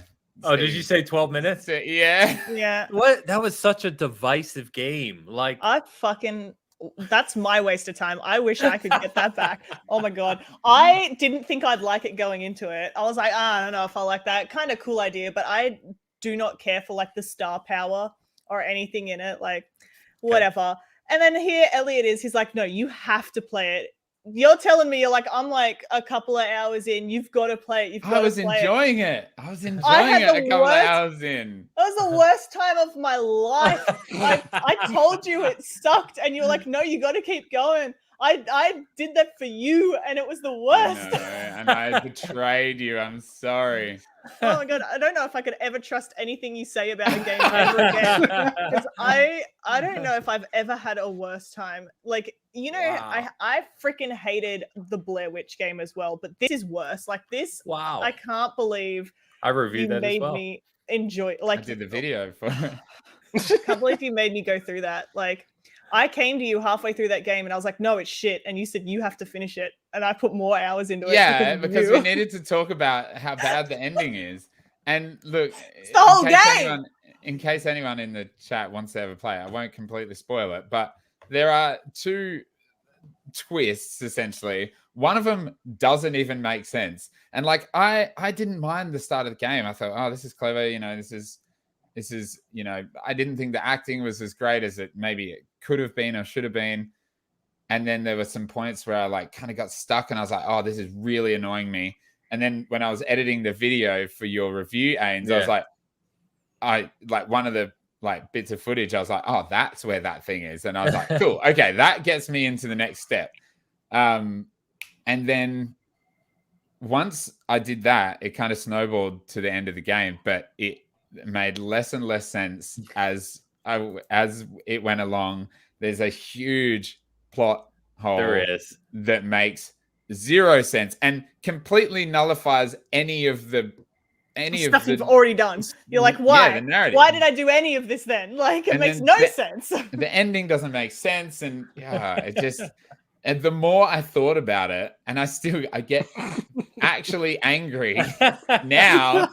I was like talking to my partner about it earlier, and I was like, "It just didn't make any sense. Like, why did this happen?" And it's just, you know what? Like, I just, even from the start when you started liking it, I couldn't, because I was just so. I don't understand how they could have designed a game around a time loop where it was so fucking boring. Like, why that first few loops, I was like, what do you mean? Like how can you be stuck in a time loop but your character never reacts differently? Like, I'm the only one stuck in this time loop and that character barely fucking cares that he's lived the same thing 5 times right now. Like, that infuriated me so much. Just like, if you were stuck in a time loop, there's absolutely zero way that this would be the reactions that were happening. Like, there is no way that this would go forward like this. Like, they did not record enough dialogue for sure. Oh my God. It was just ridiculous. There was no belief. Like, as soon as the character did not react enough to the time loop, I was like, this is complete. Everything is not believable and it's trash. And all of your plot points are garbage and it sucks. And I don't want to play you anymore. And Elliot made me play it all the way to the end. And I hated it. We had to talk about it. I'm so sorry. I've betrayed you. He wanted someone else to suffer. Pretty much, yeah. Pretty much drag me down into the pits of hell. Like, how dare you? I trust in you. You know, the one thing about that game was that when it came out and the review copies went out, now I have a freelance background, so I'm a part of a freelance writers group, and every writer that got this game, every single one of them had questions. Everyone was like, does anyone know how to get past this? Does anyone know what's going on here? Like, that just kind of shows that, like, the design itself was not well as the game design was poor. Yeah, it was not. I know the creator wanted to make a story. That's fine. Make your story. But the gameplay didn't fully. I didn't get the feeling that I was doing anything personally meaningful, I guess. Like, no. I don't know. I feel like it was I had a couple of gotcha moments, like with the shirt, and it's like, oh, can you prove it? Like, aha, here's a shirt, and I knew what this was. And it's kind of like, okay. But then I was like, oh, show me more. Tell me more things. And I was like, I don't fucking know. Like, oh, it's the lightning at the window. Like, that one took me so fucking long. I was like, oh. Yeah, like, there was just parts that, like, it got me super stuck. And I was like, okay, maybe I am just dumb. I have 2 points in rebuttal to what you have said. My first point is, I don't think that the creator was trying to write a story. I think that the creator simply only wanted to write a twist and they didn't care what else happened. They just simply wanted a shocking twist, which in the end, it was not that shocking of a twist because it didn't make sense. So there was no fucking point in it. Like, why did you do that? But the other thing is, like, when you have a game like this and so many people got stuck at so many different points, there's no direction from the character itself. Like, you need to utilize that character. Their confusion and their struggle needs to be aligned with yours, but there's no point in which you can get stuck and the character goes, oh, maybe I should try this. Like, there's no forward momentum. It's just like, fuck you, you're stuck there. Do the same thing 18 times. Yeah, dirtbag. I don't remember a lot of the dialogue, I'll be honest with you, but I do remember, like, looking at this game, playing it, and going, okay, I have to do this at this point. I have to do this at this point. I have to do this at this point. And, like, that's not fun gameplay to me.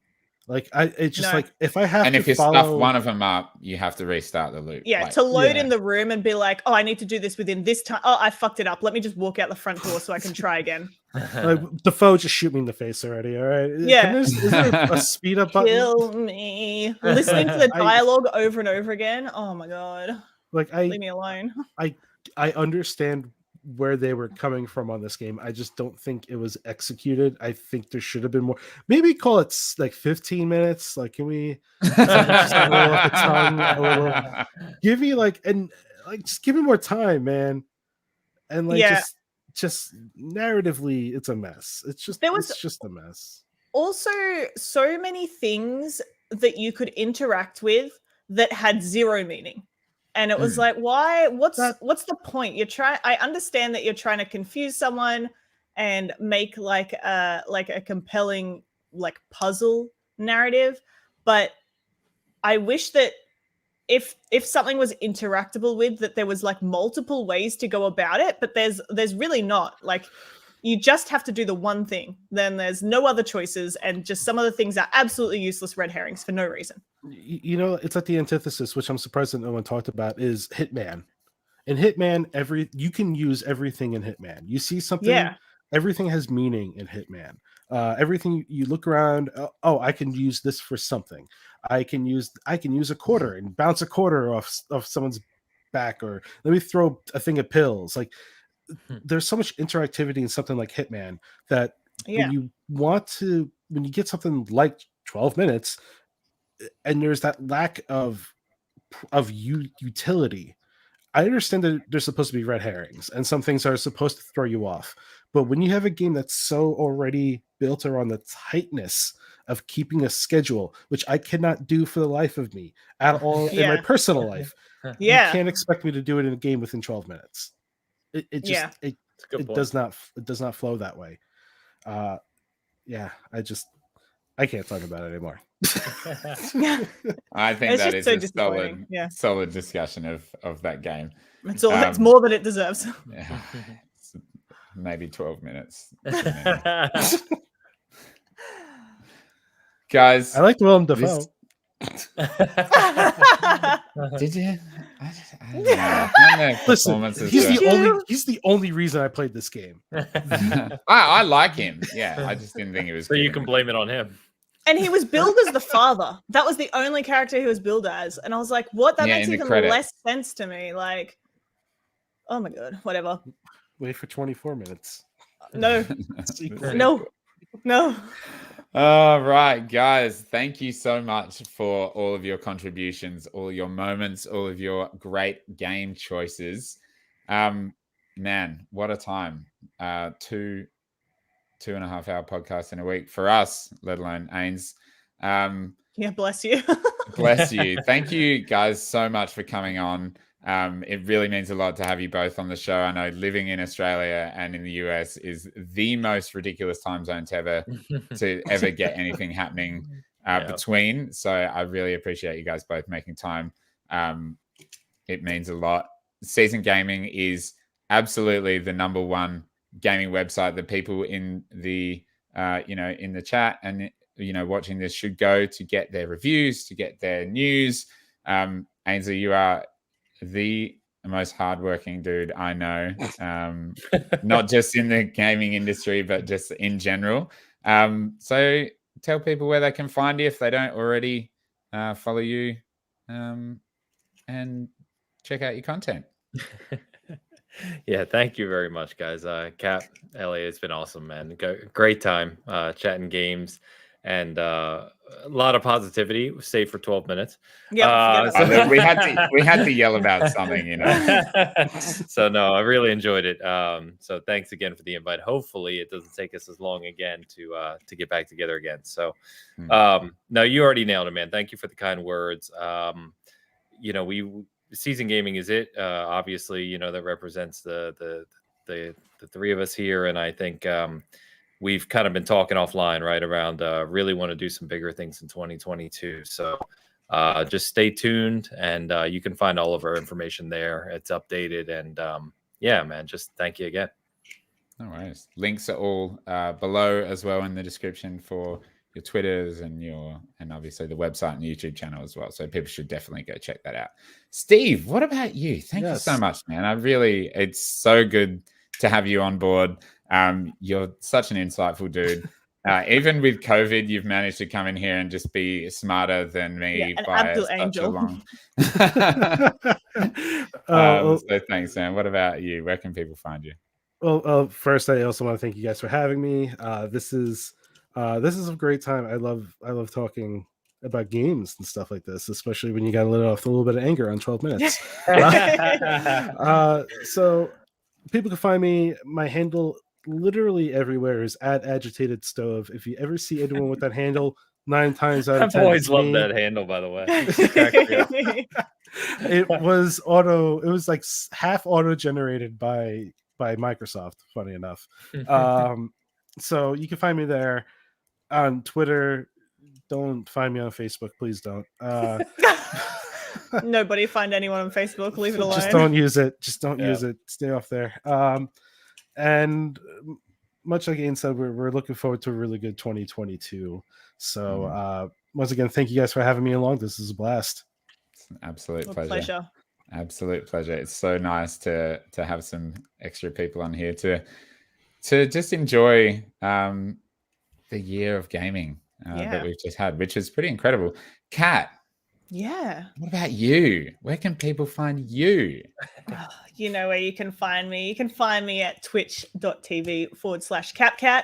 The next game coming up is Death's Door, Steve's game of the year. So we'll be playing that. We are hoping to finish it before the end of the year. I got a lot of late night shifts coming up though, so we'll see what can happen. That's rough. Yeah, rough. You know what I'm talking about. And you can find me on Twitter @CapCatty. Find me around, have a chat to me, tell me what else I should play. Other than that, I suppose we at Controllers and Coffee will see everyone next year, right? Yes. Yep. So we will be having about 2 weeks off, and then coming back with season 2 of Controllers and Coffee, with some new artwork and new stuff and new shows coming to the YouTube channel next year, with some fun ideas as well. And of course, you can follow the podcast @ControllersPod on Twitter, and follow myself @Direckt Gaming. And subscribe to the channel if you haven't already. And if you are listening to the audio version, thank you, because I'll put this up as soon as we're done. You can even throw us a bit of spare cash if you would like to subscribe and support us financially. $3 Australian per month, and you get an extra special subscriber only episode of the podcast, and you get the podcast early as well. So consider it. If not, just thanks for your support, and thanks for everybody's support all year. Thanks for everybody in the chat. You're going off. It's great. We love it. We love you. Lots of names that I recognize, which is always very nice. So thanks, Ains. Thanks, Steve. Thanks, Kat. Thanks, chat. And we'll speak to you all again soon. Peace out. Bye. See ya.